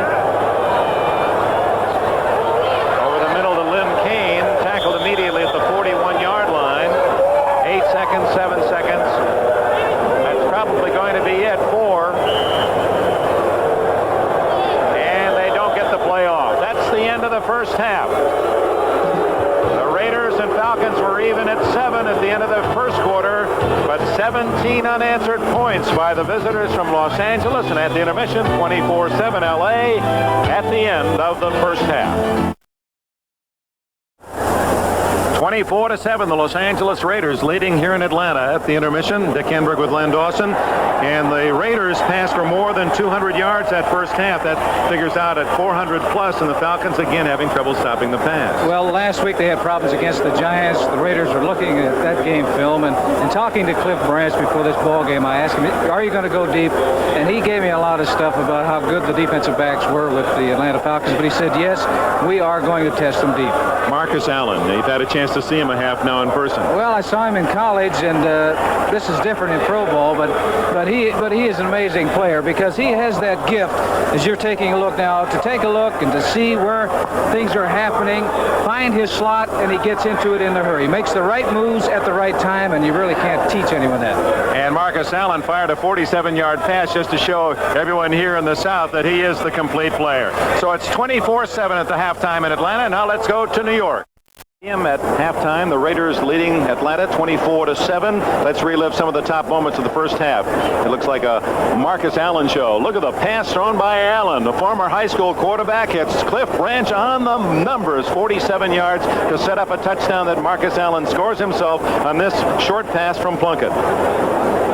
And take a look at the effort. Make a determination whether you think he really wants this or not. That's a young man there, 22 years old. That made it 7-0. The Falcons drove down, and on a 1-yard plunge, William Andrews tied the score at 7-0. But then the second quarter was all Los Angeles. Plunkett looking for the tight end, Todd Christensen, over the middle. And he catches it right over the linebackers, and outstanding speed by this big tight end, but he's brought down, but a great gain, enabling the Raiders to get in position to score once again. And once again, you're going to see whether this young man from USC, number 32, Marcus Allen, knows how to run with a football. He knows where that goal line is. That made it 21-7. Then after a fumble recovery by Hendricks, Cliff Branch on a 30-yard toss from Plunkett, 24-7. Marcus Allen, William Andrews, the two top runners for these teams. Allen, 53 yards, 41 of those on one scamper. Also threw a pass and caught a pass for a touchdown. Andrews held in check. He scored a touchdown on the 1-yard run, but has only 15 yards rushing and one catch for 6 yards as the defense of the Raiders stopping Andrews. Jim Plunkett warming up. Glenn Dawson, there are the numbers, 2-1 total yards. 203 to 88 passing, 271 to 132. Turnovers, Falcons had 2 turnovers. They're not moving the ball, and then when you turn it over, you're really in trouble. The one turnover really hurt because the Raiders turned right around. Plunkett went to the air, Cliff Branch in the end zone for a touchdown. Yeah, that 17-7 is bad enough, but 24-7 takes a little of the emotional air out for Atlanta at the intermission. Plunkett getting ready, although it'll be Atlanta with the football initially to open this second half.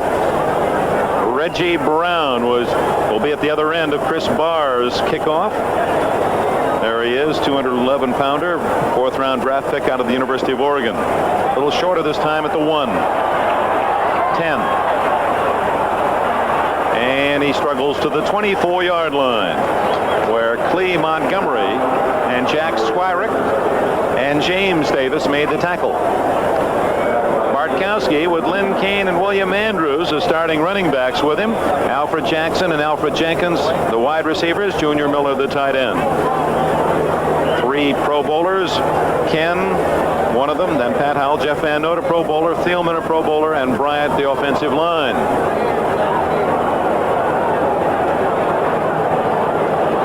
Receivers to the left with Kane out of the backfield is flanked right.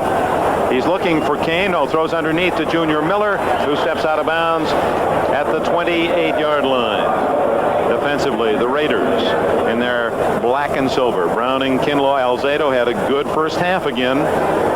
Hendricks picked up the fumble to set up a touchdown. Millen, Nelson, Rod Martin had a couple of big plays. Hayes and Watts at the corners, and Mike Davis and Burgess Owens at safety. First down is so very important, and I think in particular for the Atlanta Falcons, they've got to get some yardage on first down because the first half they weren't doing it, placing themselves in a passing situation in second and third down. They're able to stay on the ground, 2nd and 5, and William Andrews stopped shy of the 35-yard line. It's going to be close to a first down. Burgess Owens played his college ball at Miami of Florida, number 44, to make the hit. William Andrews, he is the heart of the offense of this Atlanta Falcon team. Good blocking up front. 68 Thielman had a good block, picking up good yardage, but it is short of the first downs. 3 years in the league, and Andrews all 3 years gaining 1,000 yards plus. Gained over 2,000 yards in total offense last year. That's a great statistic. 3rd and 1. It's Andrews. He's got a little running room out there, but a great play made by Rod Martin, and I believe he slowed him up enough, and then Nelson finished him off, and that'll be short of the first down. Baseball, 2 weeks away from the end of the season. Montreal still in the hunt, leading the Cubs Cubs 3-2 in the third. And the Reds get a run early against the Atlanta Braves. The Braves picked up a game yesterday as they won while the Dodgers lost on a shutout to Houston. Well, the second half opens the way the first half ended for Atlanta. Unable to make the first down, and so Greg Pruitt drifts back to his 30. Smigelski hits that one much better. That's his best kick of the day. Pruitt at the 20. 30 and down at the 32-yard line. Eric Sanders, number 67, made the tackle for Atlanta. A 48-yard punt and a 12-yard return. Marcus Allen and company take the field. And here's the lineup offensively for the Los Angeles Raiders. Raiders opening on the road their first three games. They'll be at San Diego next Sunday. Plunkett with Allen and King. King quiet, but Allen certainly wasn't the first half. Branch with a touchdown. Barnwell had a couple of big catches. Christensen the same to set up a touchdown. Davis and Marsh, the new rebuilt left side of the Raider line with Dolby, Marvin, and Lawrence completing the unit from the 32. Kenny King to the 37-yard line. The Falcons understandably watching closely where Marcus Allen goes. This time it was King, good yardage.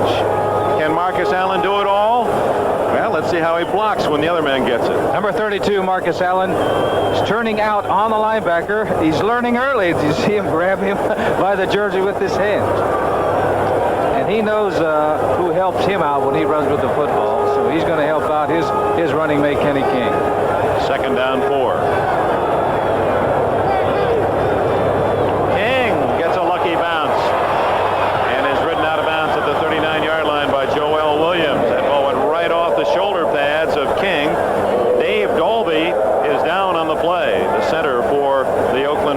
Los Angeles Raiders. Well, I at least got to the second half this week before I said it.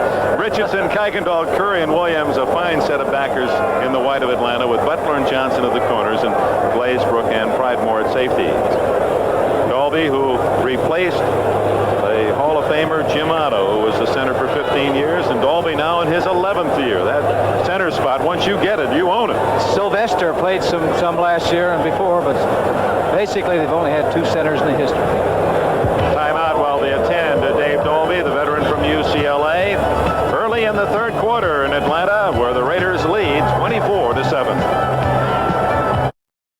The Raider 39, third and about 2.5. Jim Romano of Penn State, second-round draft pick, has replaced Dolby at center. Play action. Plunkett going long for Branch. Incomplete at the 20-yard line, and a flag is down. Thrown in the secondary of Atlanta. We might have had an illegal chuck.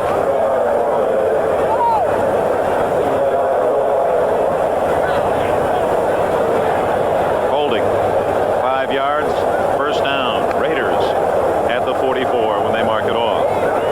Now that is one of the concerns of Lehman Bennett last year. He said we gave away too many first downs by penalty. This is the first one this year.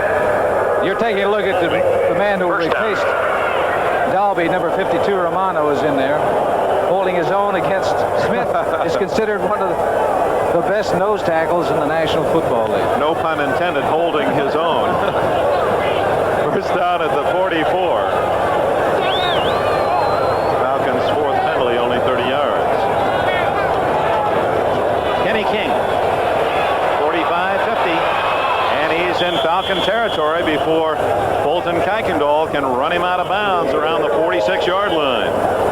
He has a good burst of speed. King now in his fourth year from Oklahoma. 52, Romano, is the rookie. He's trying to get at the linebacker. He throws at him but doesn't get him. But King's great speed outruns number 50, Buddy Curry. And here it is, 33 in the high top shoes, turning the corner. Speed got him there, picking up good yardage. 9 yards. Second and 1. This is a great situation now for Plunkett. He's been going deep in short yardage situations on third down. Second down is just as good. Well, he's got Branch to the bottom of the screen out of the picture, and to the top Barnwell. You see his feet. Branch wide open at the 40. Little jitterbug step, and he gets 5 more to the 30. 35-yard line, and it's a Raider first down as they continue to move through the air. This 1982 National Football League game is brought to you by the new Chrysler Corporation. Chrysler has the cars, the quality, and the prices America needs. By Visa, the most widely recognized name in the world for travel, shopping, and cash. And by Kentucky Fried Chicken. We do chicken right. First down Raiders, moving the ball easily through the air. This is King on the ground for about 2-3. And again, that's Kenny Hill's x-rays on the sidelines. Also, defensive safety. Got a report that Dalby got poked in the eye and may or may not see action this afternoon. Now, perhaps if we can get someone down on the field to tell us how to interpret that, how to diagnose whether it's bad or good. There was a time where there were no x-ray machines at the stadiums. There are x-ray machines at every stadium now. In case somebody gets hurt, they can examine it right away. Second down, a long 7.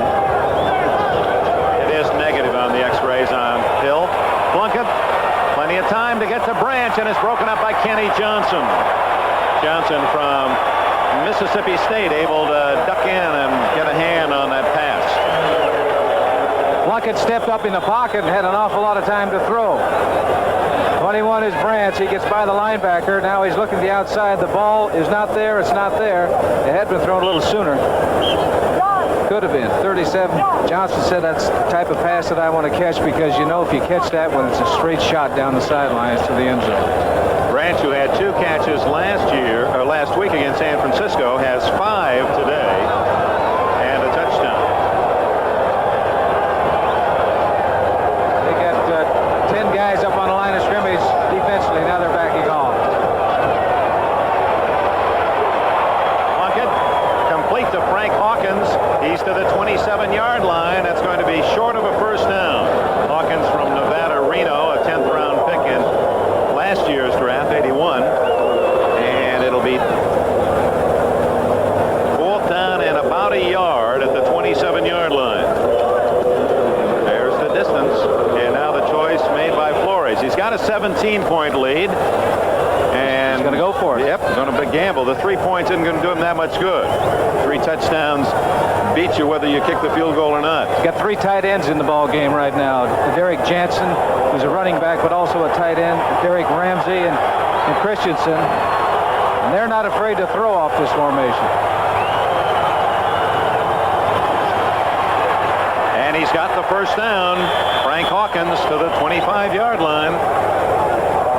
They used Jensen as a decoy in motion, the tight end wingback. He came inside and then back outside as an influence, and then they ran the other way with Hawkins. This is the type of situation defensively for Atlanta. First down, they want to make sure that they put the Raiders in a passing situation. So I look for them to really put a lot of heat. They're going to bring some people on this play. Well, you see the black and silver. In the early days of the American Football League, the Raiders' colors were not black and silver. First 2 years, there was another color, black and gold. Kenny King down to the 20. And Al Davis, who has always been a fan of the Army, he said, the Black Knights of the Hudson. I like black and silver, and he took the gold out of the uniforms. 4-3, the Expos leading the Cubs in the 5th. Philadelphia trails the Pirates 2-1 in the 3rd. Atlanta now has the lead at Cincinnati 4-1. The Dodgers and Houston later on the coast, San Diego, San Francisco later. Well, the pennant races have been magnificent. Nothing really there. No scoring.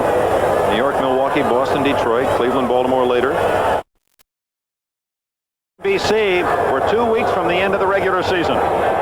Plunkett, plenty of time to find King at the 10, and Kenny King scores. Easily. A flag is down. Hold on. A flag is down. It's an 18-yard touchdown but it's against the Raiders. They'll call it back. That's the second touchdown called back by penalty against Los Angeles today. Marcus Allen, you'll recall, had a touchdown reception nullified by penalty in the first half. It's King open. Plunkett has had a great deal of time to throw. When he hasn't, he stepped up. 32. Second down. Oh, you Marcus Allen, you're talking about him. Now he's got to learn how to hold properly without being caught. But there's Kenny King, 33, wide open. Now what has happened is the wide receivers and tight ends are getting the attention of those defensive backs and linebackers. That they're flying back there. The linebackers are flying back to try to give some help to the cornerbacks and the safeties. And that's leaving the area underneath the linebackers wide open. And that's what happened that last play. They're blitzing. And Plunkett going deep for Christensen. And he is bumped. Penalty will be against Kenny Johnson as he hit him with his body. And that'll be a 1st and goal at the 1-yard line for the Raiders.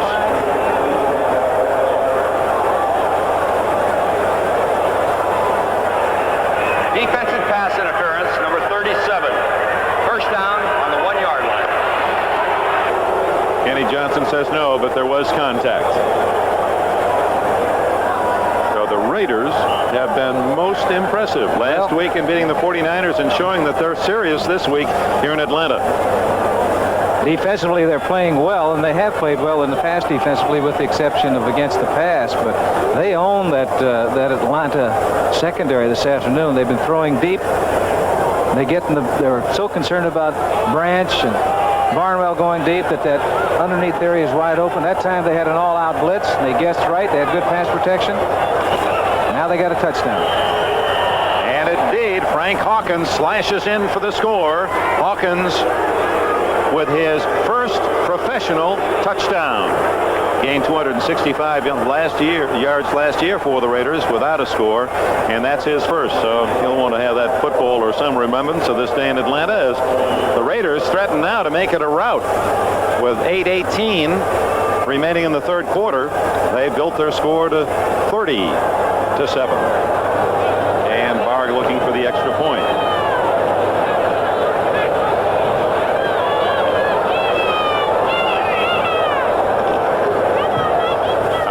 Wilson's hold. It's good. And we have a timeout.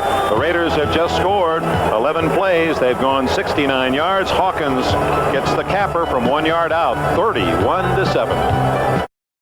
8 minutes, 18 seconds left in the third quarter here in Atlanta, where the Raiders have built a 31-7 lead. Barr's kick. Brown at the goal line, a yard deep. Whoops. Did not quite come out. Good move, though. An excellent move. He was trying to run sideways in the end zone. That's not a very good thing to do. Now it's a first down on the touchback at the 20, and Lehman Bennett between a rock and a hard place, trying to figure out a way to score and get back into this game. This telecast presented by authority of the National Football League is intended for the private use of our audience. Any rebroadcast or other use of this telecast without the express written consent of the Atlanta Falcons and the National Football League is prohibited.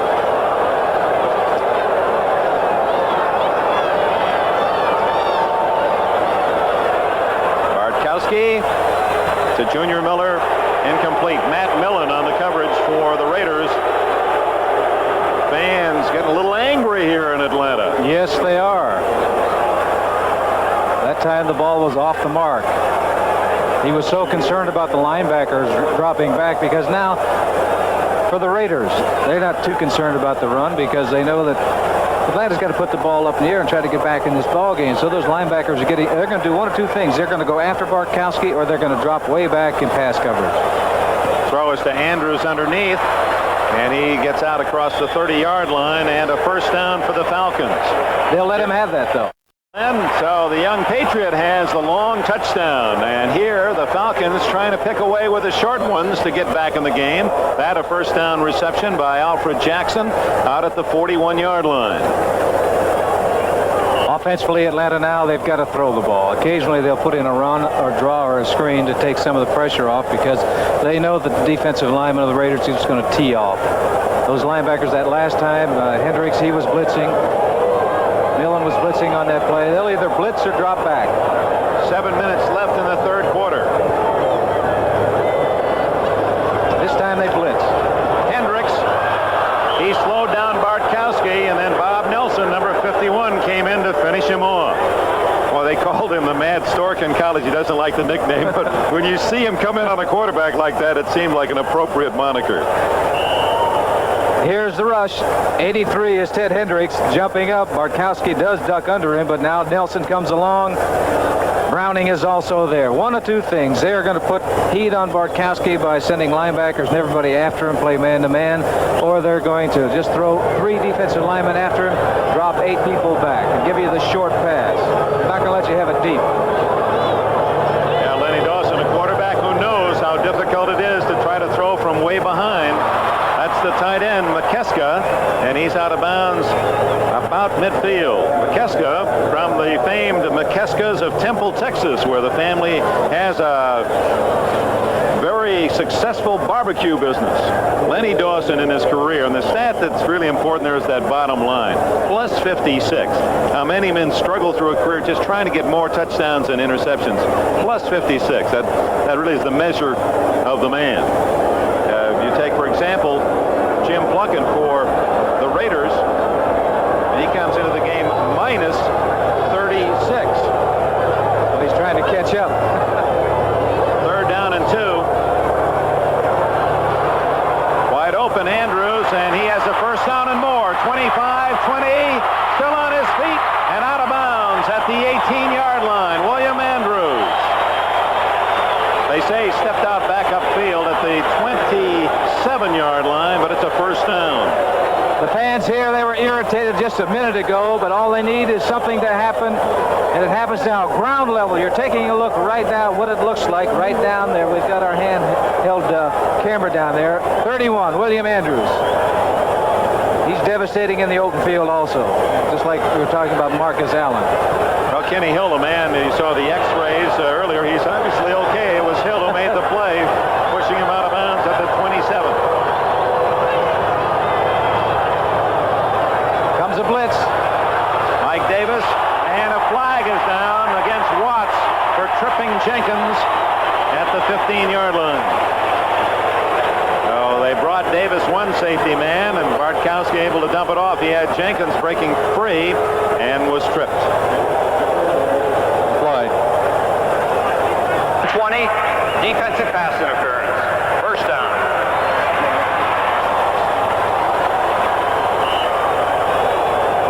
Right-hand corner, right there, you see Jenkins going down. He got tripped up by number 20, Ted Watts of the Raiders. Interference call at the 17-yard line. Atlanta led the NFL, giving up first downs by penalty, and they get one themselves on that one.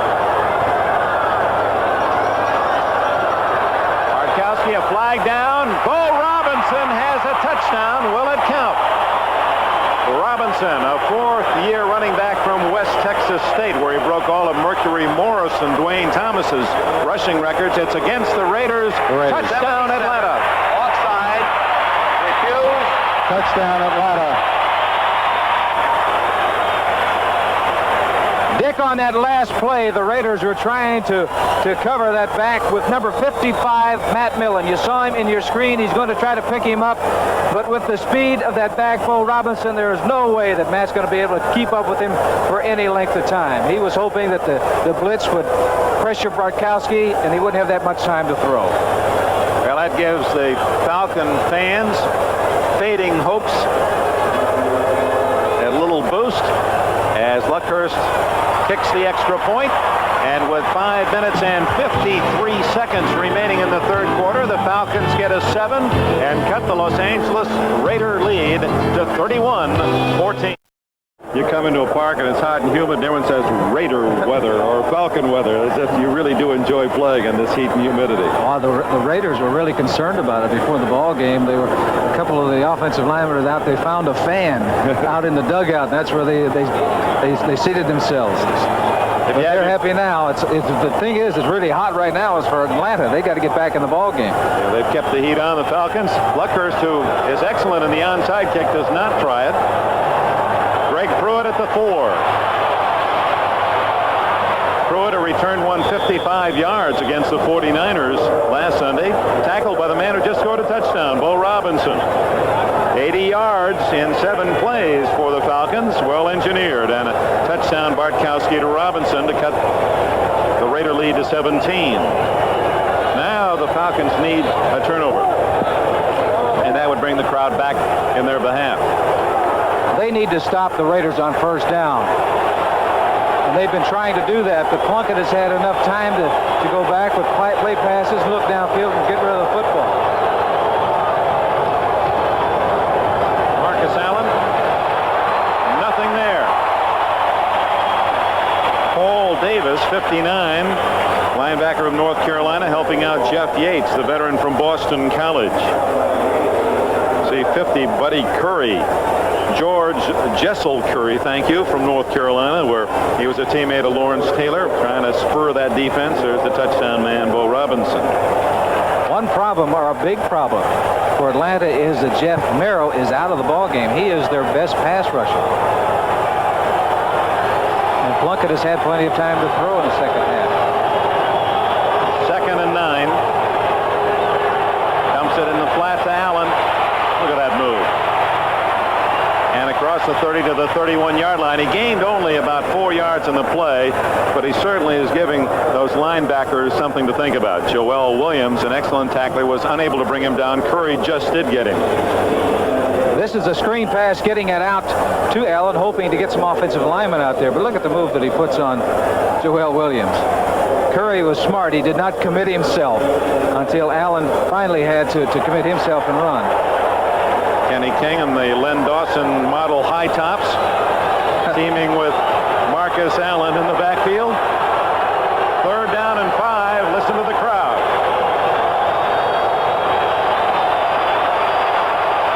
Wide open is Marcus Allen. And he's out to the 48-yard line and a first down before Butler and Glazebrook can collaborate on the stop. Marcus Allen was wide open coming out of that backfield. They were trying to defend against him with Bob Glazebrook. And here it is. Look at the difference between where Allen was and Glazebrook was. You know, you're talking about 5 yards. Now, that is wide open in professional football. Now, Marcus Allen, interestingly, in the offseason, trained with a rival team. You know, USC and UCLA, not a lot of love between those two schools. But Jim Bush, the outstanding track and field coach at UCLA, worked with Allen in hill running and built his stamina and endurance. Oh, Billy Taylor took a lick from Joel Williams and Fulton Kuykendall and lost a yard or two. Joel Williams, remember that last move that Marcus Allen put on him on the last play, and he was making up for it this time. But poor Billy Taylor was the recipient of that shot. Well, in for just one play, Hawkins and Taylor, they go out, and King and Marcus Allen are back in on 2nd and 11. The score, 31-14. The Raiders lead. 3.5 minutes remaining in the third quarter. Plunkett is 12 for 20. Gets away again, and there's Branch, and a first down at the Atlanta 40-yard line. Kenny Johnson made the tackle. Branch is having a field day. 13 yards in the play. Other scores, the Jets leading at New England 24-7 in the fourth quarter. Dallas has a touchdown lead against the Cardinals in the third period. Tied now, the Bengals and the Steelers. Always a good one. 14-3, the Browns leading the Eagles. Philadelphia about to lose their second game in the first 2 weeks. San Diego coming back in the third quarter, cutting the Chiefs' lead to just a touchdown. Here it's 31-14. Plunkett to throw on first down. Plenty of time. And hits Allen at the 34 for a gain of about 5, maybe 6. Curry and Williams, the linebackers, made the tackle. Got a report that Richardson injured himself. He may not be back in the ball game this afternoon. Linebacker Al. So Al Richardson, who led the team in sacks last year with 10.5, and Jeff Merrill, an outstanding press rusher, both are out for the rest of the game. And Kansas City apparently just scored again to take a 10-point lead. The Saints at Chicago leading 10-0 in the third. Joe Klecko, we understand, was taken off the field with a serious leg injury. Left the field by stretcher. Marcus Allen and Glazebrook, Bob Glazebrook from Fresno State, the safety man, and and he guessed right as he shot the gap, and Allen had no chance. A -6. You are absolutely right. He did guess right. He was on that side. Had they had a play called to the opposite side, he wouldn't have been a factor in it. But what Atlanta's got to do, they've got to throw everything to the wind. They've got to try to put pressure on Plunkett, which they have not been able to do. Got to make sure they could curtail number 32, Marcus Allen. They better be concerned about Cliff Branch. Cliff has gained over 100 yards in this ball game. That's his 20th in his career. If he has one more, he'll tie Freddie Blitnikoff for a record for the Raiders. Flag down, incomplete, intended for Hawkins. Number 77, Doug Rogers, a rookie from Stanford. He says they're going to be watching out in Bakersfield, California today. I said, you bet they are. He said, well, I'll give them something to cheer. He's trying to get the crowd worked up. He was picked after Riggs, their top 2 picks for the Falcons in the college draft, and the penalty is against the Raiders. Holding offense. 53. Decline. 4th down. Couldn't be 53. That's Rod Martin. He plays defense for the Raiders. Here's Rogers fighting, he flushes Plunkett out of the pocket, gets a hold of him. Jim does get rid of the football, but he's just getting rid of it, that's all, to avoid the loss. A couple of Stanford boys, Plunkett and Rogers, involved in that play. So on 4th down, the Falcons have stopped the Raiders from adding to their lead, and Raymond Guy to punt with White Shoes Johnson, always a threat back at the 10. I'm trying to think when the last time that Guy punted the ball. Catch at the 9-yard line. So Atlanta will start deep in its own end. We have exactly a minute remaining in the 3rd quarter, and the Falcons with a lot of catching up to do. 31-14 with a minute remaining in the 3rd quarter here in Atlanta, and the Falcons have the ball at their own 9-yard line. Bartkowski drove them quickly for a touchdown, 80 yards the last possession.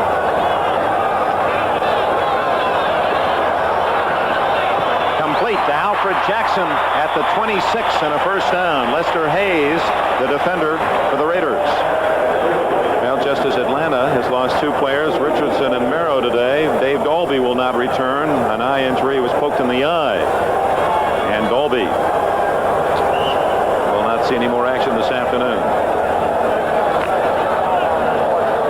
On that last pass play, Bartkowski had plenty of time to throw the ball, and Jackson was able to get Lester Hayes turned around, but showed me once again that Bartkowski really has a strong arm. 20 seconds left in the 3rd quarter. The quick out almost received by Lehman Bennett, the head coach, who was a backup quarterback in his playing days at the University of Kentucky. Well, he claims to be the oldest ball boy, water boy in football, 53 going on 80. George Run Jones. And he just started to run, too. He was in the roller derby 18 years with the San Francisco Bay Bombers. You remember him there. Used to follow those skaters. He was tough in the jams. Run Jones. He said, I want to say happy birthday to my daughter. I said, happy birthday today? He said, yeah, she's 4 1/2. I'm still trying to figure that one out. Intercepted by Ted Watts at the 49-yard line. Intended for Alfred Jackson. You saw Watts in a similar play in the 1st half. There you go, Run. Ring the bell as the Raiders have it again.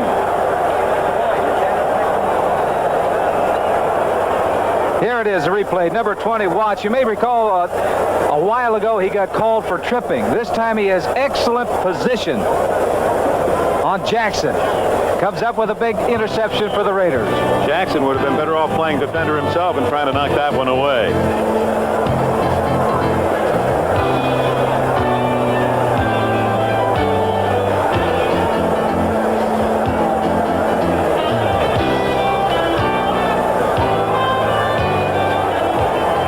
Well, the Raiders have the ball at their own 49-yard line.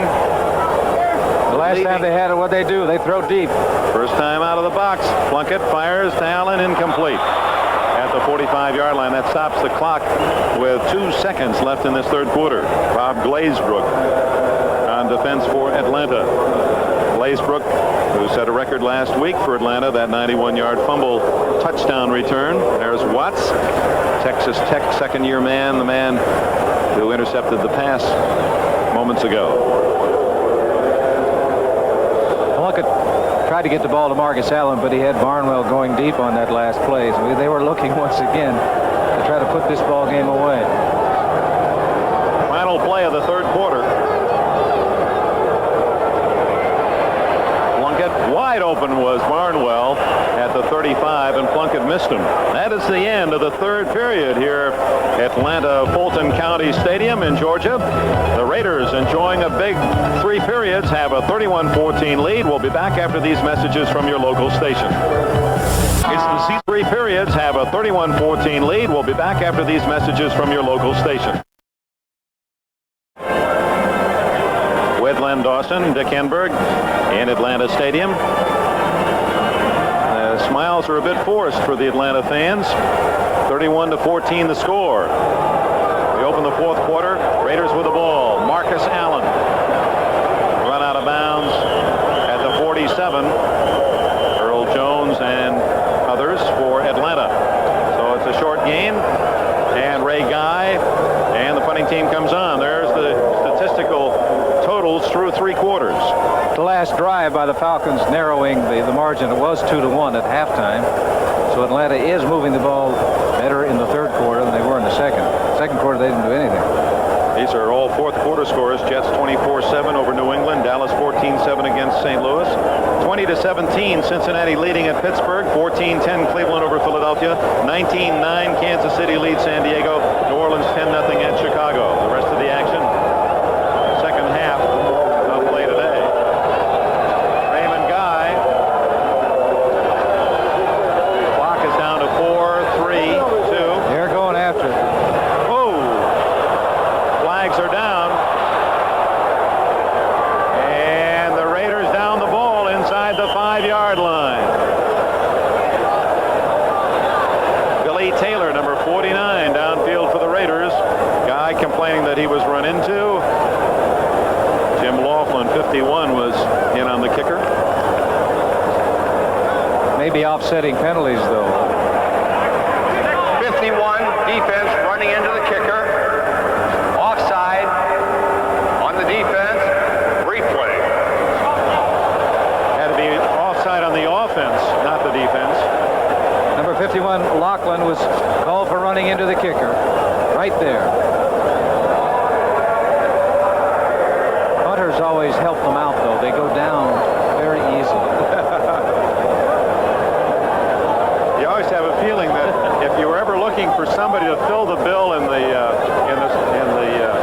carnivals, you know, where you throw the baseball and dunk somebody, that those kickers would be perfect, wouldn't they? You see people like Marcus Allen, that he's tough to bring down. People are hitting him from all the angles, and he's sliding. And William Andrews the same way. A punter, if you get close to him, he's down. Just smell your breath. Down he goes.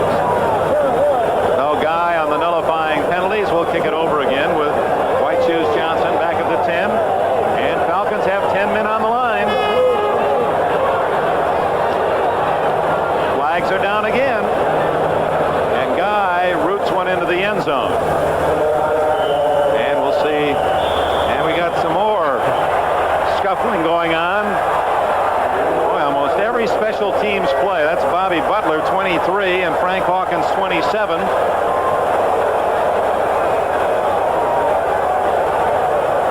They're doing their little dance, and they might just be kicked out of the game based on Butler's reaction. He's a starting cornerback.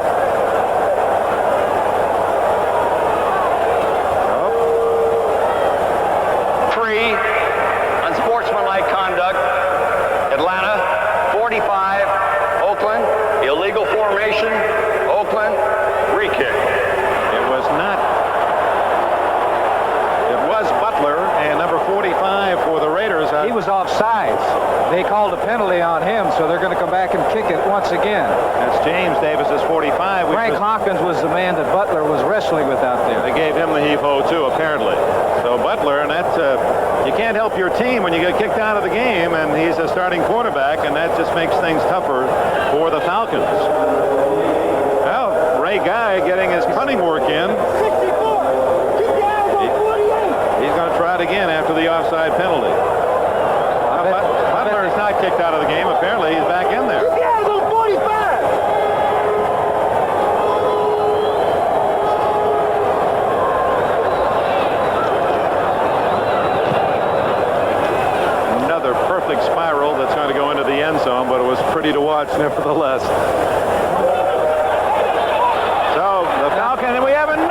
push and shove match. Yeah, that one was short-lived. It was Jim Laughlin, Derek Jensen.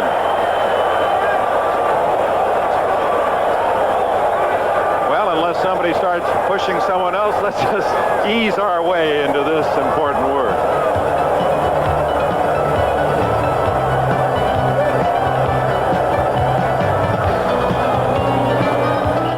William Andrews over the middle, and the big fullback runs it 45 yards into Raider territory. Here it is again. The blitz is on.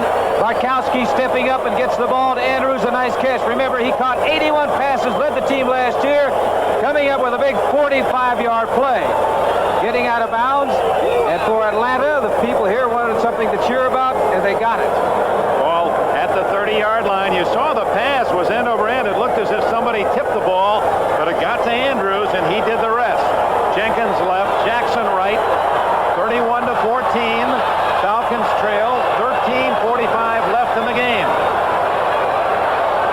Incomplete, intended for McKeska, and it appeared that Bartkowski had a man going deep and open. Yes, he did. He had some pressure. He got rid of that ball before he really wanted to. McKeska was even open. He had a step on Davis, the strong safety. Bartkowski at California, he was 1 year ahead of Vince Ferragamo, and Ferragamo saying that he wouldn't get to play until Bartkowski graduated, elected to go on to Nebraska and do his quarterbacking. Atlanta, to give their fans hope here in Georgia, needs to score on this possession.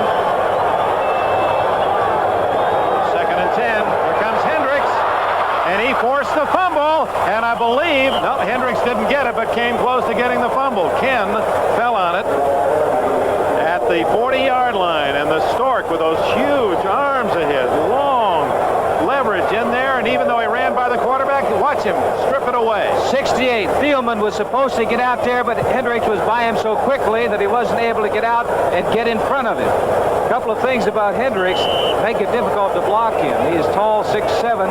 If a back is going to block him, he's going to get about a 5-yard run. The back is going to be fairly close to the quarterback, and he can just jump up in the air and get into the quarterback's vision. That's a big loss. Third down and about 19.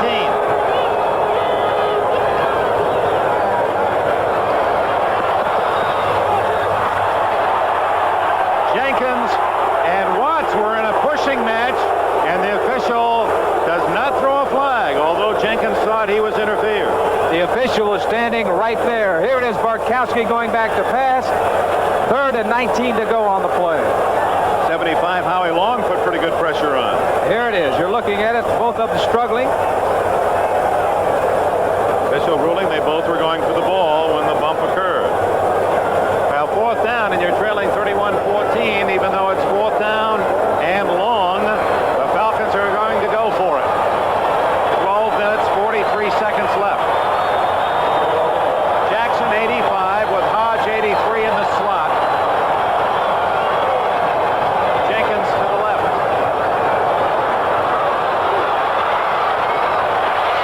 Incomplete. Not close. Billy White Shoes Johnson in on offense, and the pass overthrown. Owens and Hill there to cover. The Los Angeles Raiders take over on downs in good field position around the 38-yard line, leading 31-14. Los Angeles Raiders looking for 2 wins on the road to open the season. Have a 31-14 lead and the ball at the 39-yard line. They've outgained the Falcons throughout. And Jim Plunkett at the controls.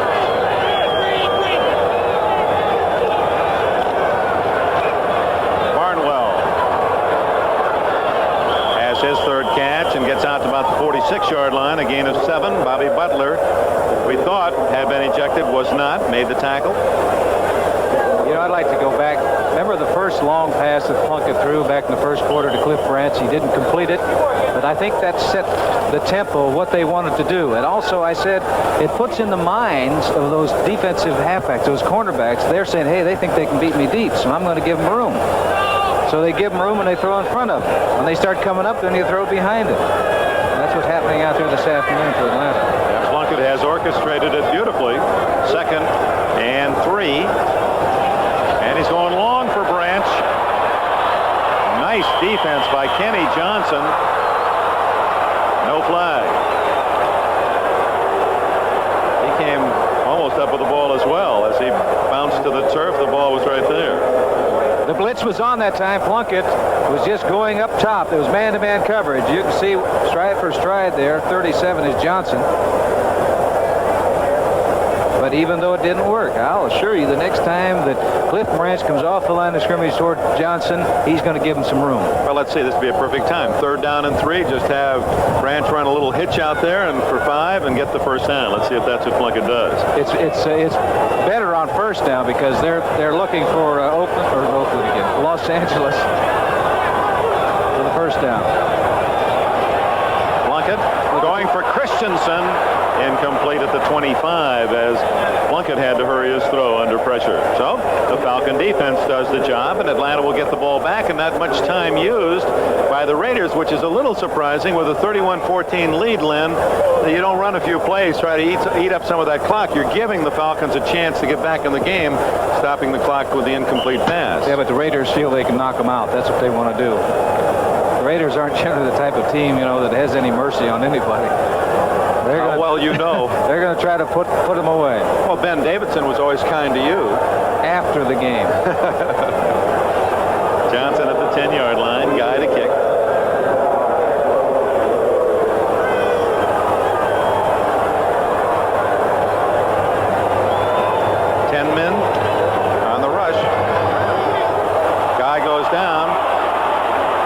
Johnson does too, as he's hit immediately by James Davis, number 45. The flag was not thrown for running into the kicker, although Guy thought he had been hit. It was thrown by the linesman. I believe someone was offside. Ineligible or illegal man downfield. One is Ineligible man downfield on the kicking team. Refused. Timeout. Raymond Guy, feeling that he should get a penalty for the contact here, did not. We have a timeout. The Falcons looking for a quick score to get back in the game with 11 and a half minutes, not 1.5, but 11 and a half minutes remaining. And they trail 31-14. They need something big. Bartkowski in search. Goes underneath the Riggs. And the rookie from Arizona State is stopped at the 20-yard line. It'll be second down and 5. Matt Millen made the play. Bartkowski not using the huddle, even though we have a lot of time left. He knows that they've got to score in almost every possession. That's a good move on Atlanta's part. Underneath the Riggs again. 30, 32, first down. He ought to do it again because another thing, the defense can't look to the side and start doing things and bring people in. They've got to play with the 11 people out there. It's a good move on Atlanta's part. And he is going to go without a huddle. First down from the 32. Another quickie, this time to William Andrews, and Hendricks brings him down at the 39-yard line. And again, the Falcons without a huddle. And the other factor, too, you've got to figure if anyone is going to suffer in the heat, it's the visiting team, the Raiders, even though they have the lead. Maybe you wear them down a bit on defense. Crowd trying to help out. 10 and a half minutes left. And a quick pop up the middle gets maybe a first down before Archie Reese can make the tackle. And it is a first down for the Falcons. I like this tempo. I like to get it going. They've been down. They haven't been doing anything. If they get the ball moving at all, going with this rapid-fire type of offense could generate something for Atlanta. From his own 43-yard line, it's Riggs. 50, 49. Millen made the tackle. Short of the first down. It'll be second and 2. Clock is running. 9:50 left. What Atlanta has to do, though, they have to have fresh receivers there all the time because what is happening, their wide receivers are clearing out for those backs underneath. Jackson is coming out of the ball game. He better hurry or he's going to be on the field and there'll be 12 men. Willie Curran, a rookie from UCLA, has replaced him. Bartkowski lined up under the guard. Open is Jenkins, but he can't catch it in bounds. He was out of bounds. Mike Davis on the coverage. So Bartkowski, thinking about so many things, was trying to take the snap from his guard. Well, you've done that. I've done it. And the guard look around at you and said, what are you doing? Get my There back. it is. Look at him. He's not. He's.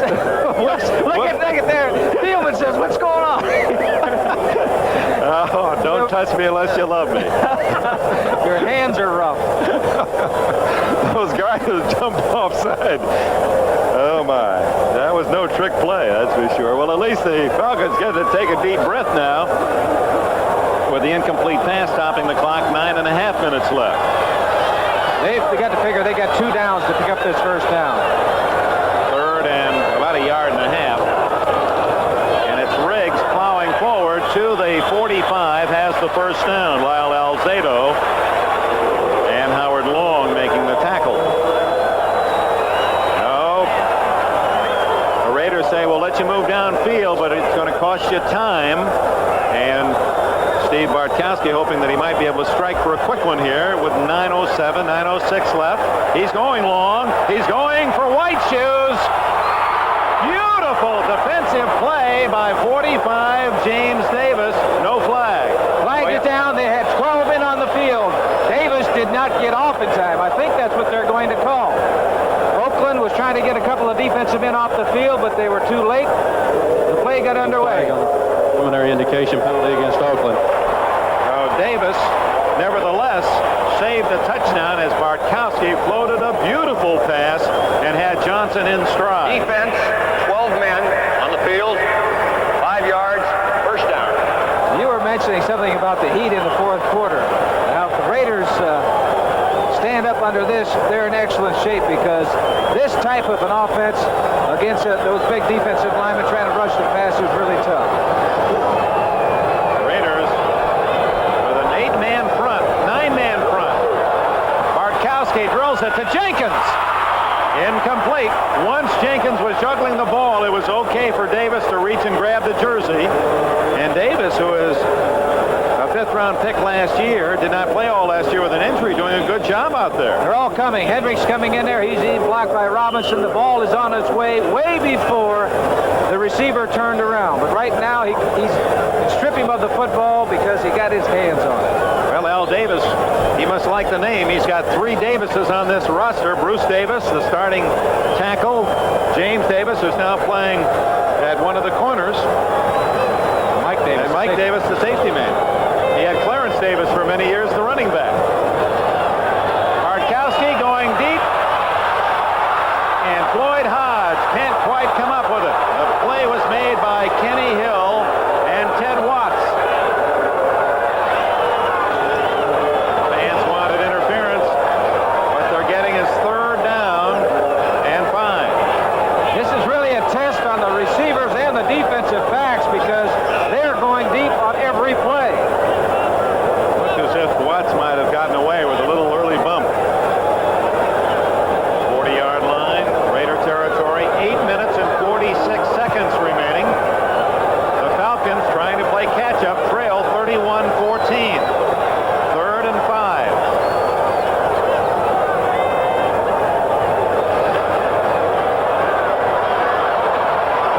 Ball was tipped, intended for Junior Miller.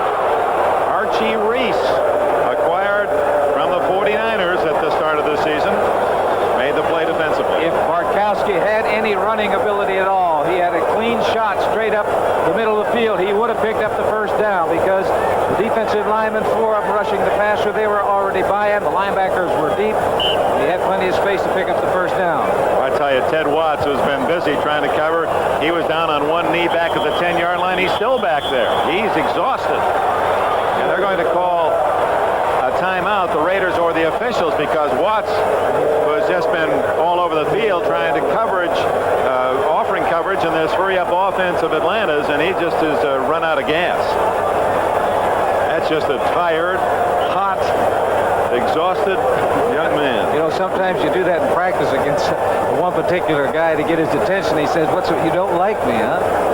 Because to run ups, which he's doing, or fly patterns, that's what they're doing on Oakland's defensive backs. Bartkowski will get a chance to talk things over on a critical 4th and 5 call. And Tom Flores will set his defense. Now without breaking the action, 8 minutes and 41 seconds left here at Atlanta Stadium, where the Raiders are in control, 31-14.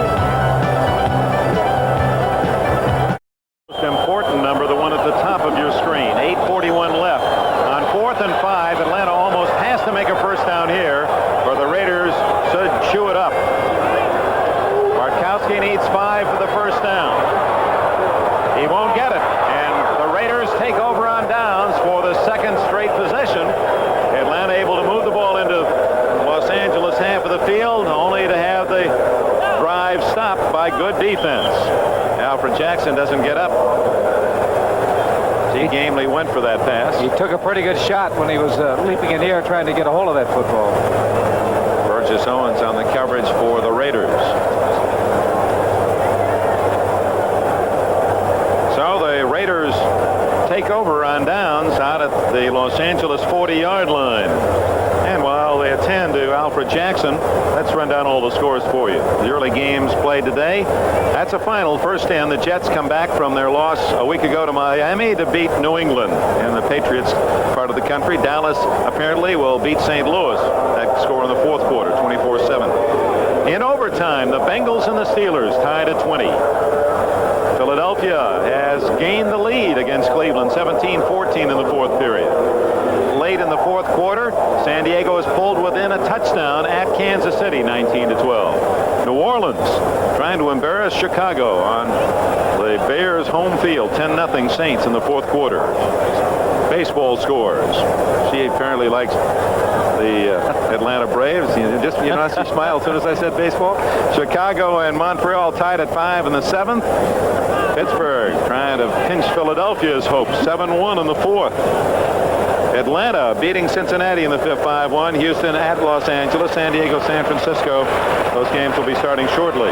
American League, Milwaukee beating the Yankees 5-1 in the fifth. Boston 2-1 against Detroit in the seventh. Cleveland, Baltimore later.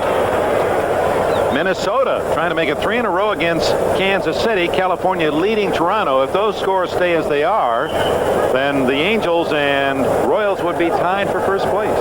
Royals having their problems here lately. See Jackson coming off the field. Hopefully he's all right. So Plunkett and the Raiders with 8:34. They stay on the ground. And it's Marcus Allen for a few yards. I liked Joe Garagiola's line yesterday about some of the pennant races. They're like, what do you say, a Phyllis Diller look-alike contest? Nobody wants to win it? We pause briefly for station identification. This is the NBC television network.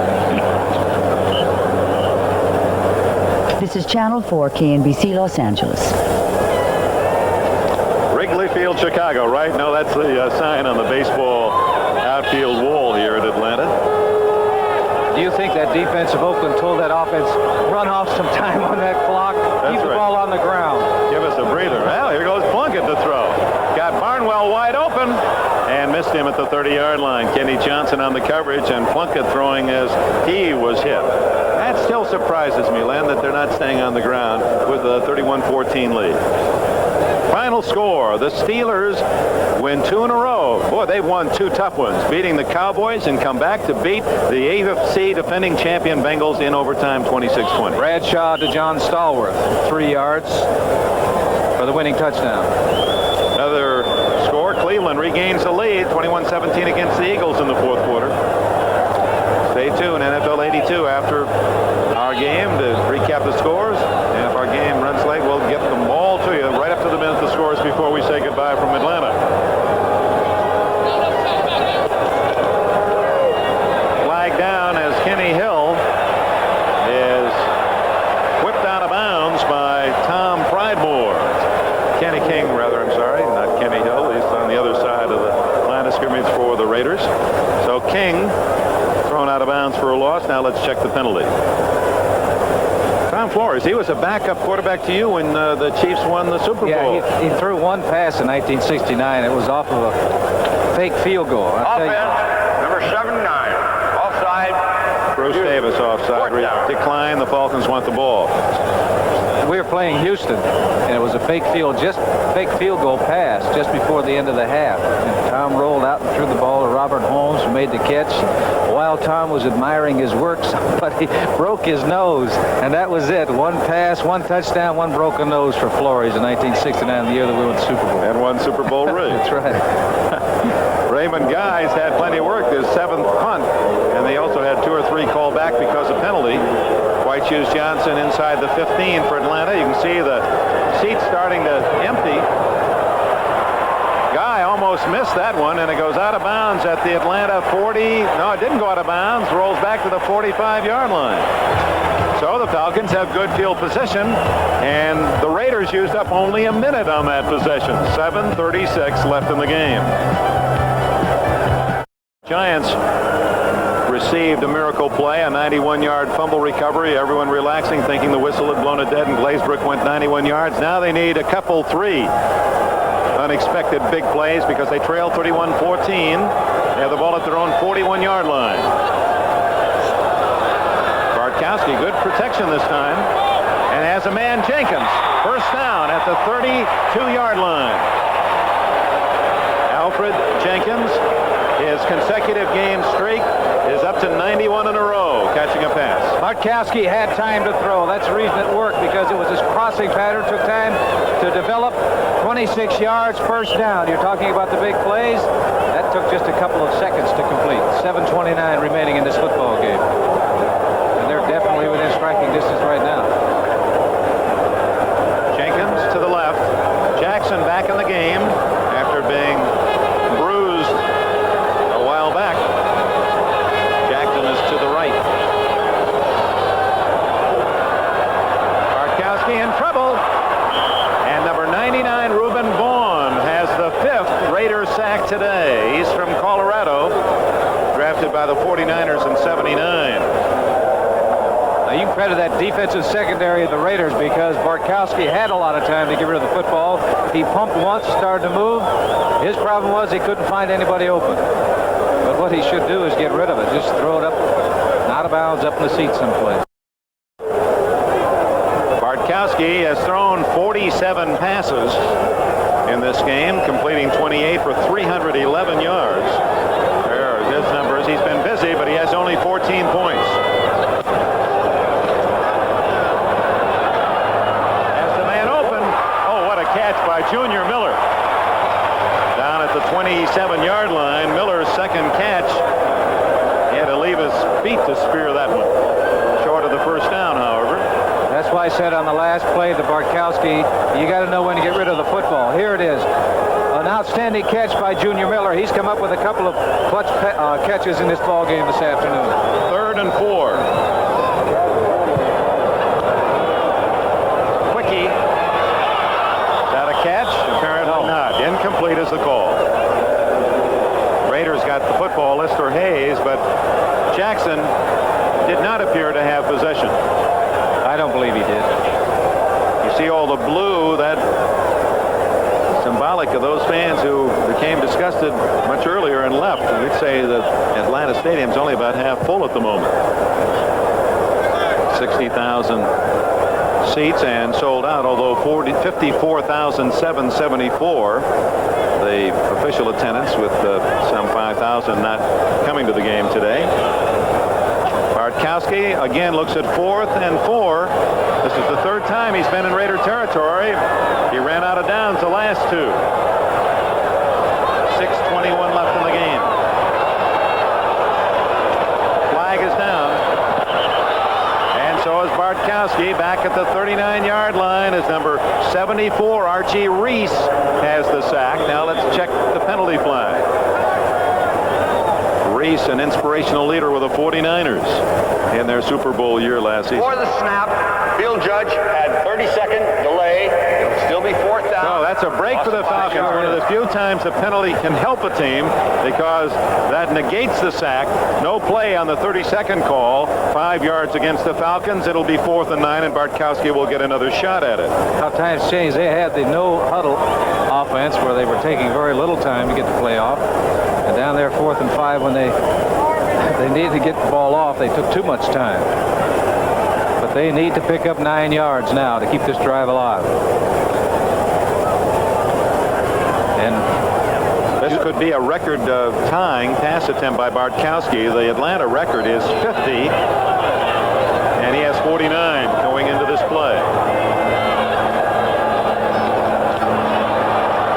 Over the middle, did he catch it? Yes, and it'll be a first down at the 19. Junior Miller. A flag is down, I believe, holding against the Raiders. that's 2 great catches. catches in a row by Junior Miller because that ball was thrown behind him. It was holding against Here it Los is. Angeles. Look at that's a tough catch. Oh. He's going in one direction, has to turn and try to come up with the football, and he did. That's 2 in a row that he's made. A very difficult chance. And he dropped it anyway. I was giving him credit for that. I was too. I thought he caught it. And now you see he didn't. But they get the first down on the penalty. 5 yards, automatic first down on the defensive hold, and it's the Falcons with a new set of downs. 6 minutes, 8 seconds left. First down at the Los Angeles 27. 31-14. Raiders lead it. Plenty of time. And it's Hodge ducking out of bounds at the 13-yard line. Watts is back in the ball game. Lloyd Hodge from Utah. He was a quarterback until his senior year. Didn't play last year with a knee injury. And he's made a couple nice catches today. I don't know if we've mentioned that Ted Watts is back in the ball game, but this is the area that the pass was caught. Good throw by Bartkowski, right on the number. Hodge going out of bounds, making the catch in front of Ted Watts. 6 minutes and 3 seconds. Nice even numbers for Bartkowski, 30 for 50. His next pass will set a record. Riggs, knife down. A sharp tackle at the 10-yard line by Dave Browning, number 73 from Washington. The most passes completed in a game, Bartkowski 33, and he's closing in on that record. He has 30 so far today. Make that 31 for the last catch by Hodge.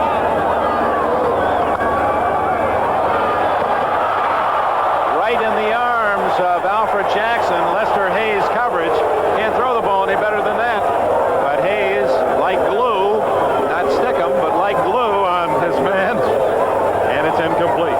Here it is. Quick pass going up and over. His vision had to be impaired by Lester Hayes. Now you can raise your hand in front of the receiver. That is not base guarding. You cannot wave your hand. In case you're wondering, you can put your hand up in front of the receiver even though you have your back to the play. You can't wave it. That's the rule. Well, if you wanted to stick your hand up in the air and run anywhere you want on the field, you go ahead and do it. When the ball is in the air, you can't wave it in front of that receiver. On the blitz, Bartkowski fumbles. It's a live play. This could be a touchdown for Archie Reese. He's going to go all the way for a Raiders score. Jeff Barnes is the man who made the play, number 56. He dislodged the ball from Bartkowski's grasp, and Archie Reese, all 6'3", 275 pounds of him, rumbles in with a touchdown. Bartkowski didn't have a chance. You can see right now. He's looking to his left. Linebacker from the right blitz nails him now. They're going to find out whether Archie Reese is overweight or not. Can he run that far? Look at Burgess Owens. Well, it's even money now. I'm not sure he's going to make it. Last week. There he is. There's a happy man. Archie Reese is an emotional player. Niners, very popular performer. Chris Barr hits the extra point, and the Los Angeles Raiders now have a 38-14 lead. 75 yards on this play. Jeff Barnes, 56. You'll see he's looking to his left. Doesn't see that hit right there. Doesn't see the linebacker coming. Now, Archie picks the ball up. Wonder if he thought about lateraling it to anybody. Oh, no. No, I guess not. Not with that. No one chasing him. Reminds me of Merlin Olsen said once he was trying to run for one, and Deacon Jones kept falling behind him saying, lateral, lateral, give it to me. By the way, Merlin is involved. Father Murphy on Tuesday night is going to be a 2-hour special at 8 o'clock on NBC, and the good father going to join the ranks of the married. You know, that pretty school marm. Yes. He's going to go after her and marry her, I understand. It's and then in the new season, well, you can just guess what's going to happen. But it's a great show on Tuesday night, 8 o'clock, Father Murphy. It's nice that you can talk about not only a man you like, Merlin Olsen starring, but a show that the whole family can enjoy. Archie Reese always watches it. Tom Flores. Almost called us a laugher, but you wouldn't know it by that expression on his face. Barr tees it up. And a long afternoon for these Atlanta Falcon fans.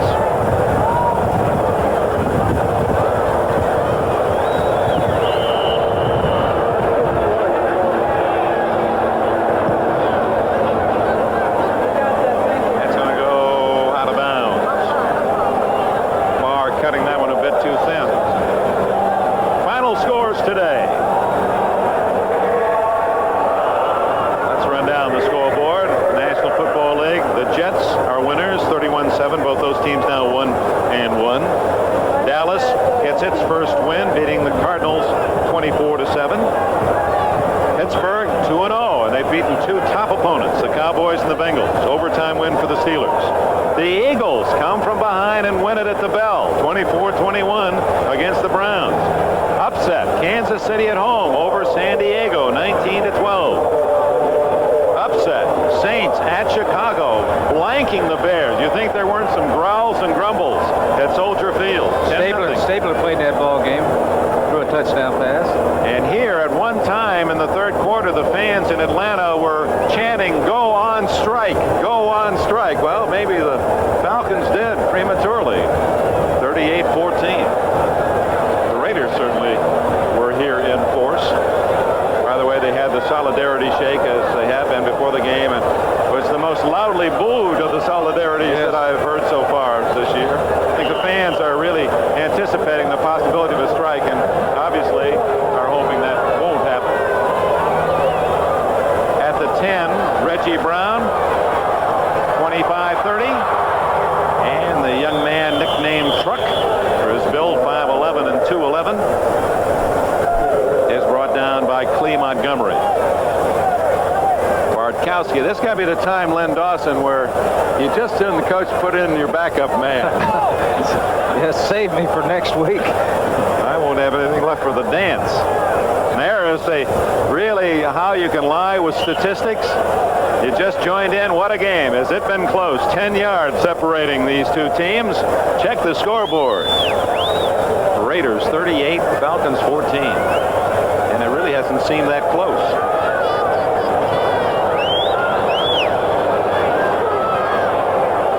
Kane gets about 10 yards, and that just about ties up the yardage totals. Millen and Nelson make the tackle.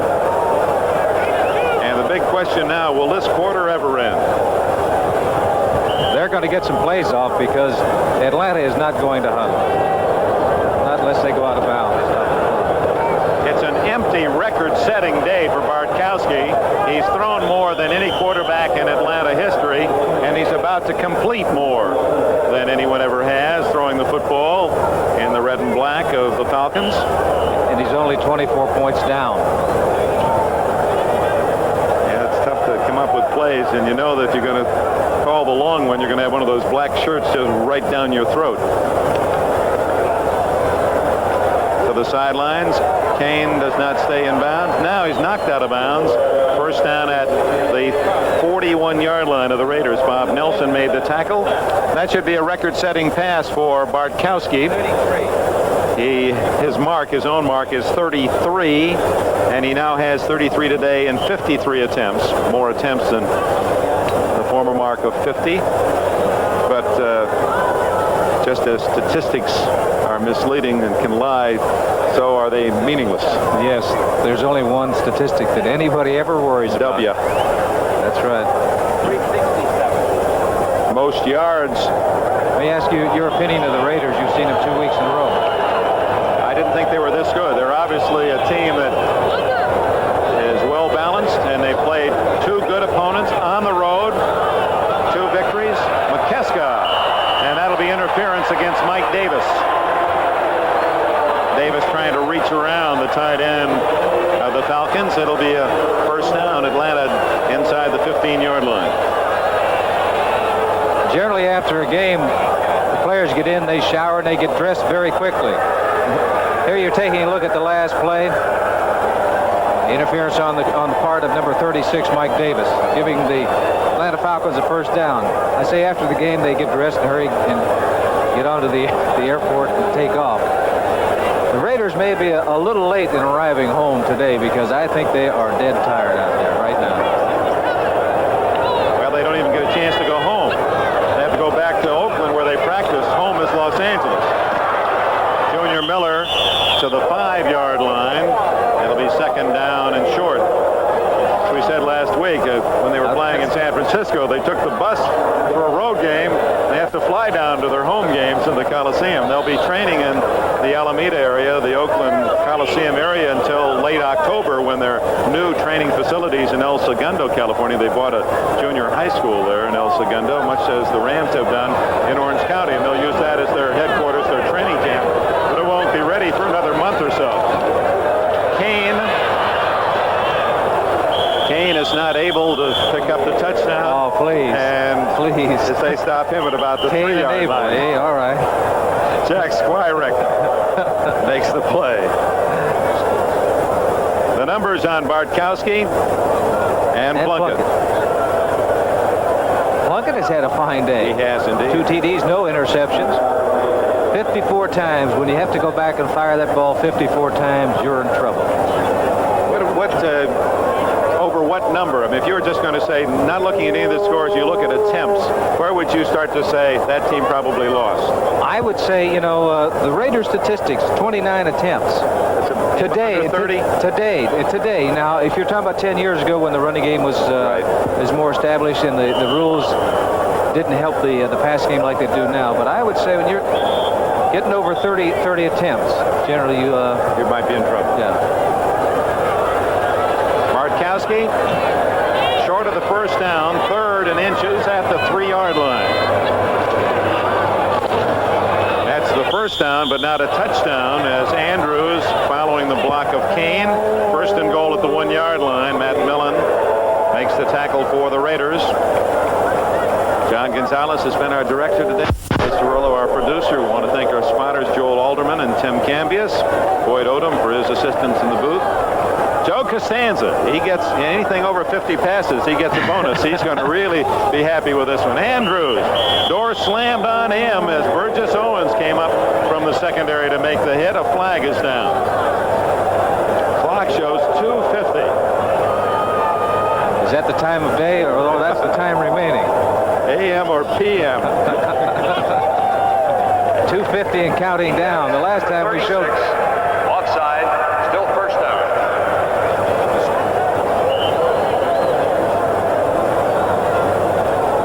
2 minutes and 50 seconds left, and as punishing as this has been for the Atlanta faithful, well, early reports coming into the second games of the day. San Francisco jumps to an early lead against Denver. Intercepted by Millen in the end zone, and from the 1-foot line, Bartkowski is picked off by Millen, not known for his ability to intercept. He has 2 in his career, and that's the final nail in the coffin for Atlanta today.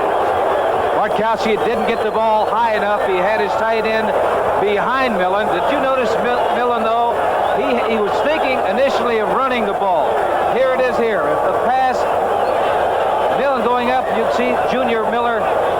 Now he started to go, and he said, wait a minute, I'm tired.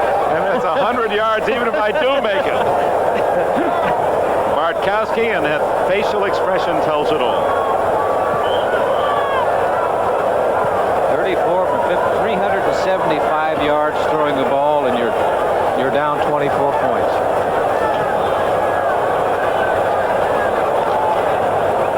The only good news is you only lose one time when you lose on a Sunday. It's only 1-1.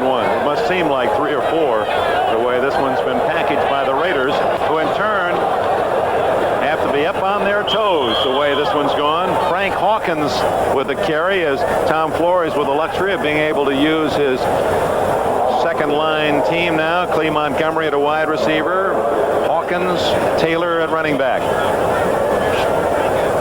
2:25 left. Raiders will be in San Diego, and will find a mad bunch of Chargers who are upset by Kansas City next Sunday if they don't strike Atlanta plays Kansas City Thursday night. Well, that's barely time to get the fluids back in the body. Tomorrow they'll probably come out and jog a little bit. On Monday, then they'll go back to work. On Tuesday, they'll have no days off.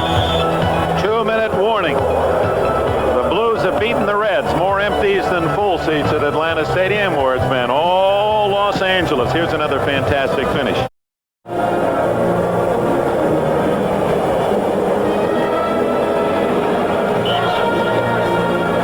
Back in Atlanta.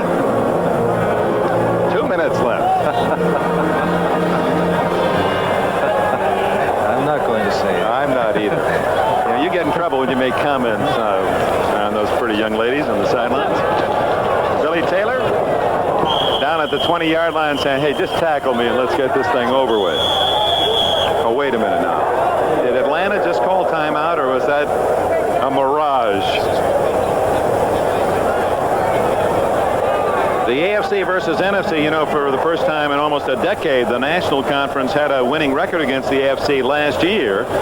But with this score, it'll be 4-1 AFC out of the gates in 1982. And this team, as we said at the very top of the telecast, the Raiders have been the very best in interconference play. They started today 30-9 against the AFC.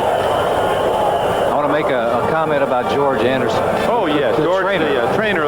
Ever since the Raiders organized 23 years ago, I believe, he has been their trainer, and he missed his first game a week ago because of he's been in the hospital with an ailment, and we wish him well. I know he's watching the game. But let me tell you about trainers. You know who's going to be the most important man after this game? The trainer, because he has to piece these people back together and get them ready for another ball game, particularly for Atlanta. Even Run is going to have to get pumped up a little after this one. He's lost about 8 pounds. Tighten up that old belt buckle. I'd like to pass along the twos. You know, he's watching in traction. John Matuzak.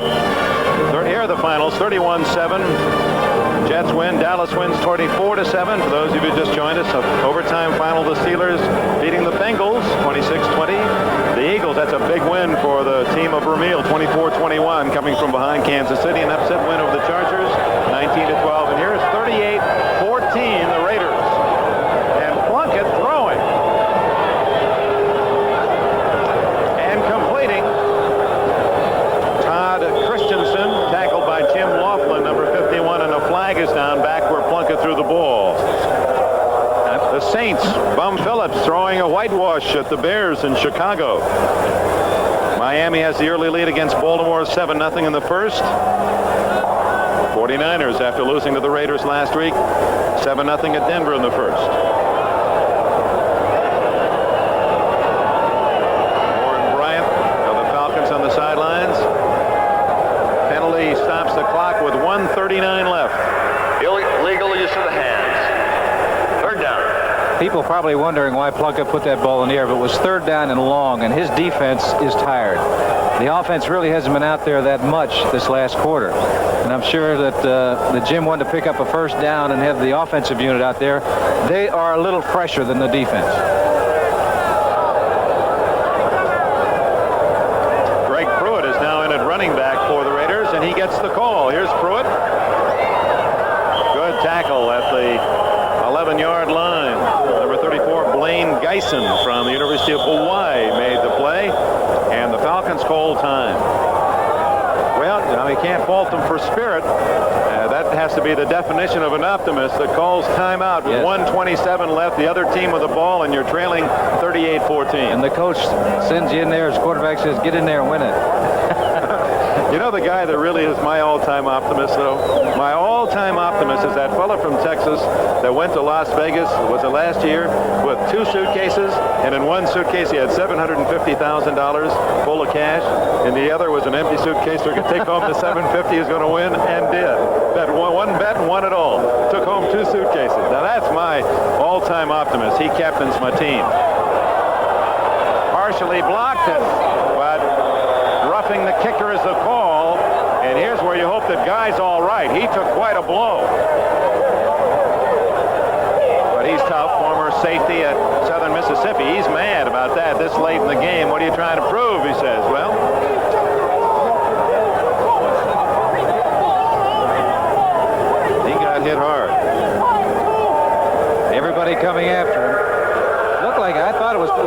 partially blocked. I went in there. I thought that was Johnson Ed Johnson that hit Guy. Yeah, you hear the Falcons yelling on the sidelines that he blocked the punt before the contact. But apparently that is not the call, and the Raiders will maintain possession, much to the chagrin of Jim Plunkett, who lumbers back out into the huddle. Now he'll hand off to the backs. 1:21 left. Run the clock out. One timeout remaining for Atlanta. Oh, I sure hope they use it. Well, you got something else you want to say? Right. So it's always fun at the old ballpark, isn't it? Not particularly so. I see a lot of people leaving. Wait a minute. Plunkett wants to call time. All right. Well, that makes sense. 15 for 29 for the former Heisman winner at Stanford. NFL Rookie of the Year 11 years ago. 38-14. In case you joined us late, it was tied at 7 at the end of the first quarter, and the Raiders put it away with a 17-point second quarter. And the key plays were made by Marcus Allen. He threw a ball 47 yards, a completed pass that set up a touchdown that he later scored himself. He reeled off a 41-yard run, the longest run of the game, to set up a field goal, and he scored again on a 4-yard run. And then a fumble recovery by Hendrickson on the first play, 30-yard pass. Plunkett, Cliff Branch made it 24-7 at the end of the first half, and the second half has been academic. Raiders came out, scored on a 100-yard run by Hawkins. Atlanta put together one long drive for a touchdown, 31-14. Then a fumble, 75-yard fumble recovery for a touchdown by R.T. Reese. I'm laughing because Lenny Dawson just got a call that he's supposed to go down to the field. And I just want to see you get a workout. There won't be any time for the interviews, Lenny, but you run down there as fast as you can. Lenny is in shape. I'll tell you what, Len, we're going to watch you all the way. Well, we can't miss you. You're the only one left in the stadium. Oh. 1 minute and 14 seconds left. So, these two teams waiting for the timeout period to end. 1 minute and 14 seconds left. 38-14 the score.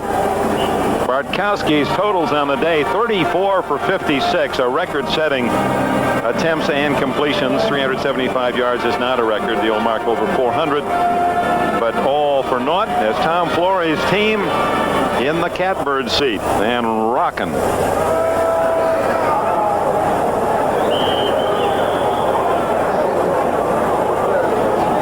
.108, and clock is finally running.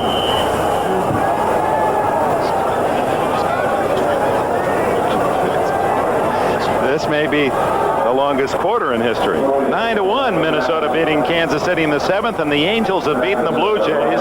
They open a 3-game series tomorrow night in Anaheim. I know you fans watching on the West Coast, and apparently that series between the Angels and Royals will begin with them tied for first place, as this one of the many pennant races coming right down to the wire. And of course the World Series exclusively right here on NBC. Will not be another play. They'll just let the clock run. The Los Angeles Raiders, very impressively, a winner over the Atlanta Falcons. We're going to have interviews. Len Dawson is going to try to grab some of the key Raiders, and hopefully we'll hear Marcus Allen's reaction to this, his second pro game. The boos from the few people left at Atlanta Stadium are directed at their own, the Falcons. They were embarrassed today at Atlanta Stadium by the Los Angeles Raiders, 38-14. We're going to give you the scores and highlights from NFL 82, and we will also have the Lenny Dawson postgame show as he talks with the key Raiders involved in the victory for Los Angeles today. Now, hot, humid conditions, and it helps to be a winner today. It's tough on both sides, but the Raiders are wearing the smiles. 38-14, and another great game from Marcus Allen. Let's go to NFL 82 in New York. 2-0. This is the Budweiser NFL Report, brought to you by Budweiser. For all you do, this Bud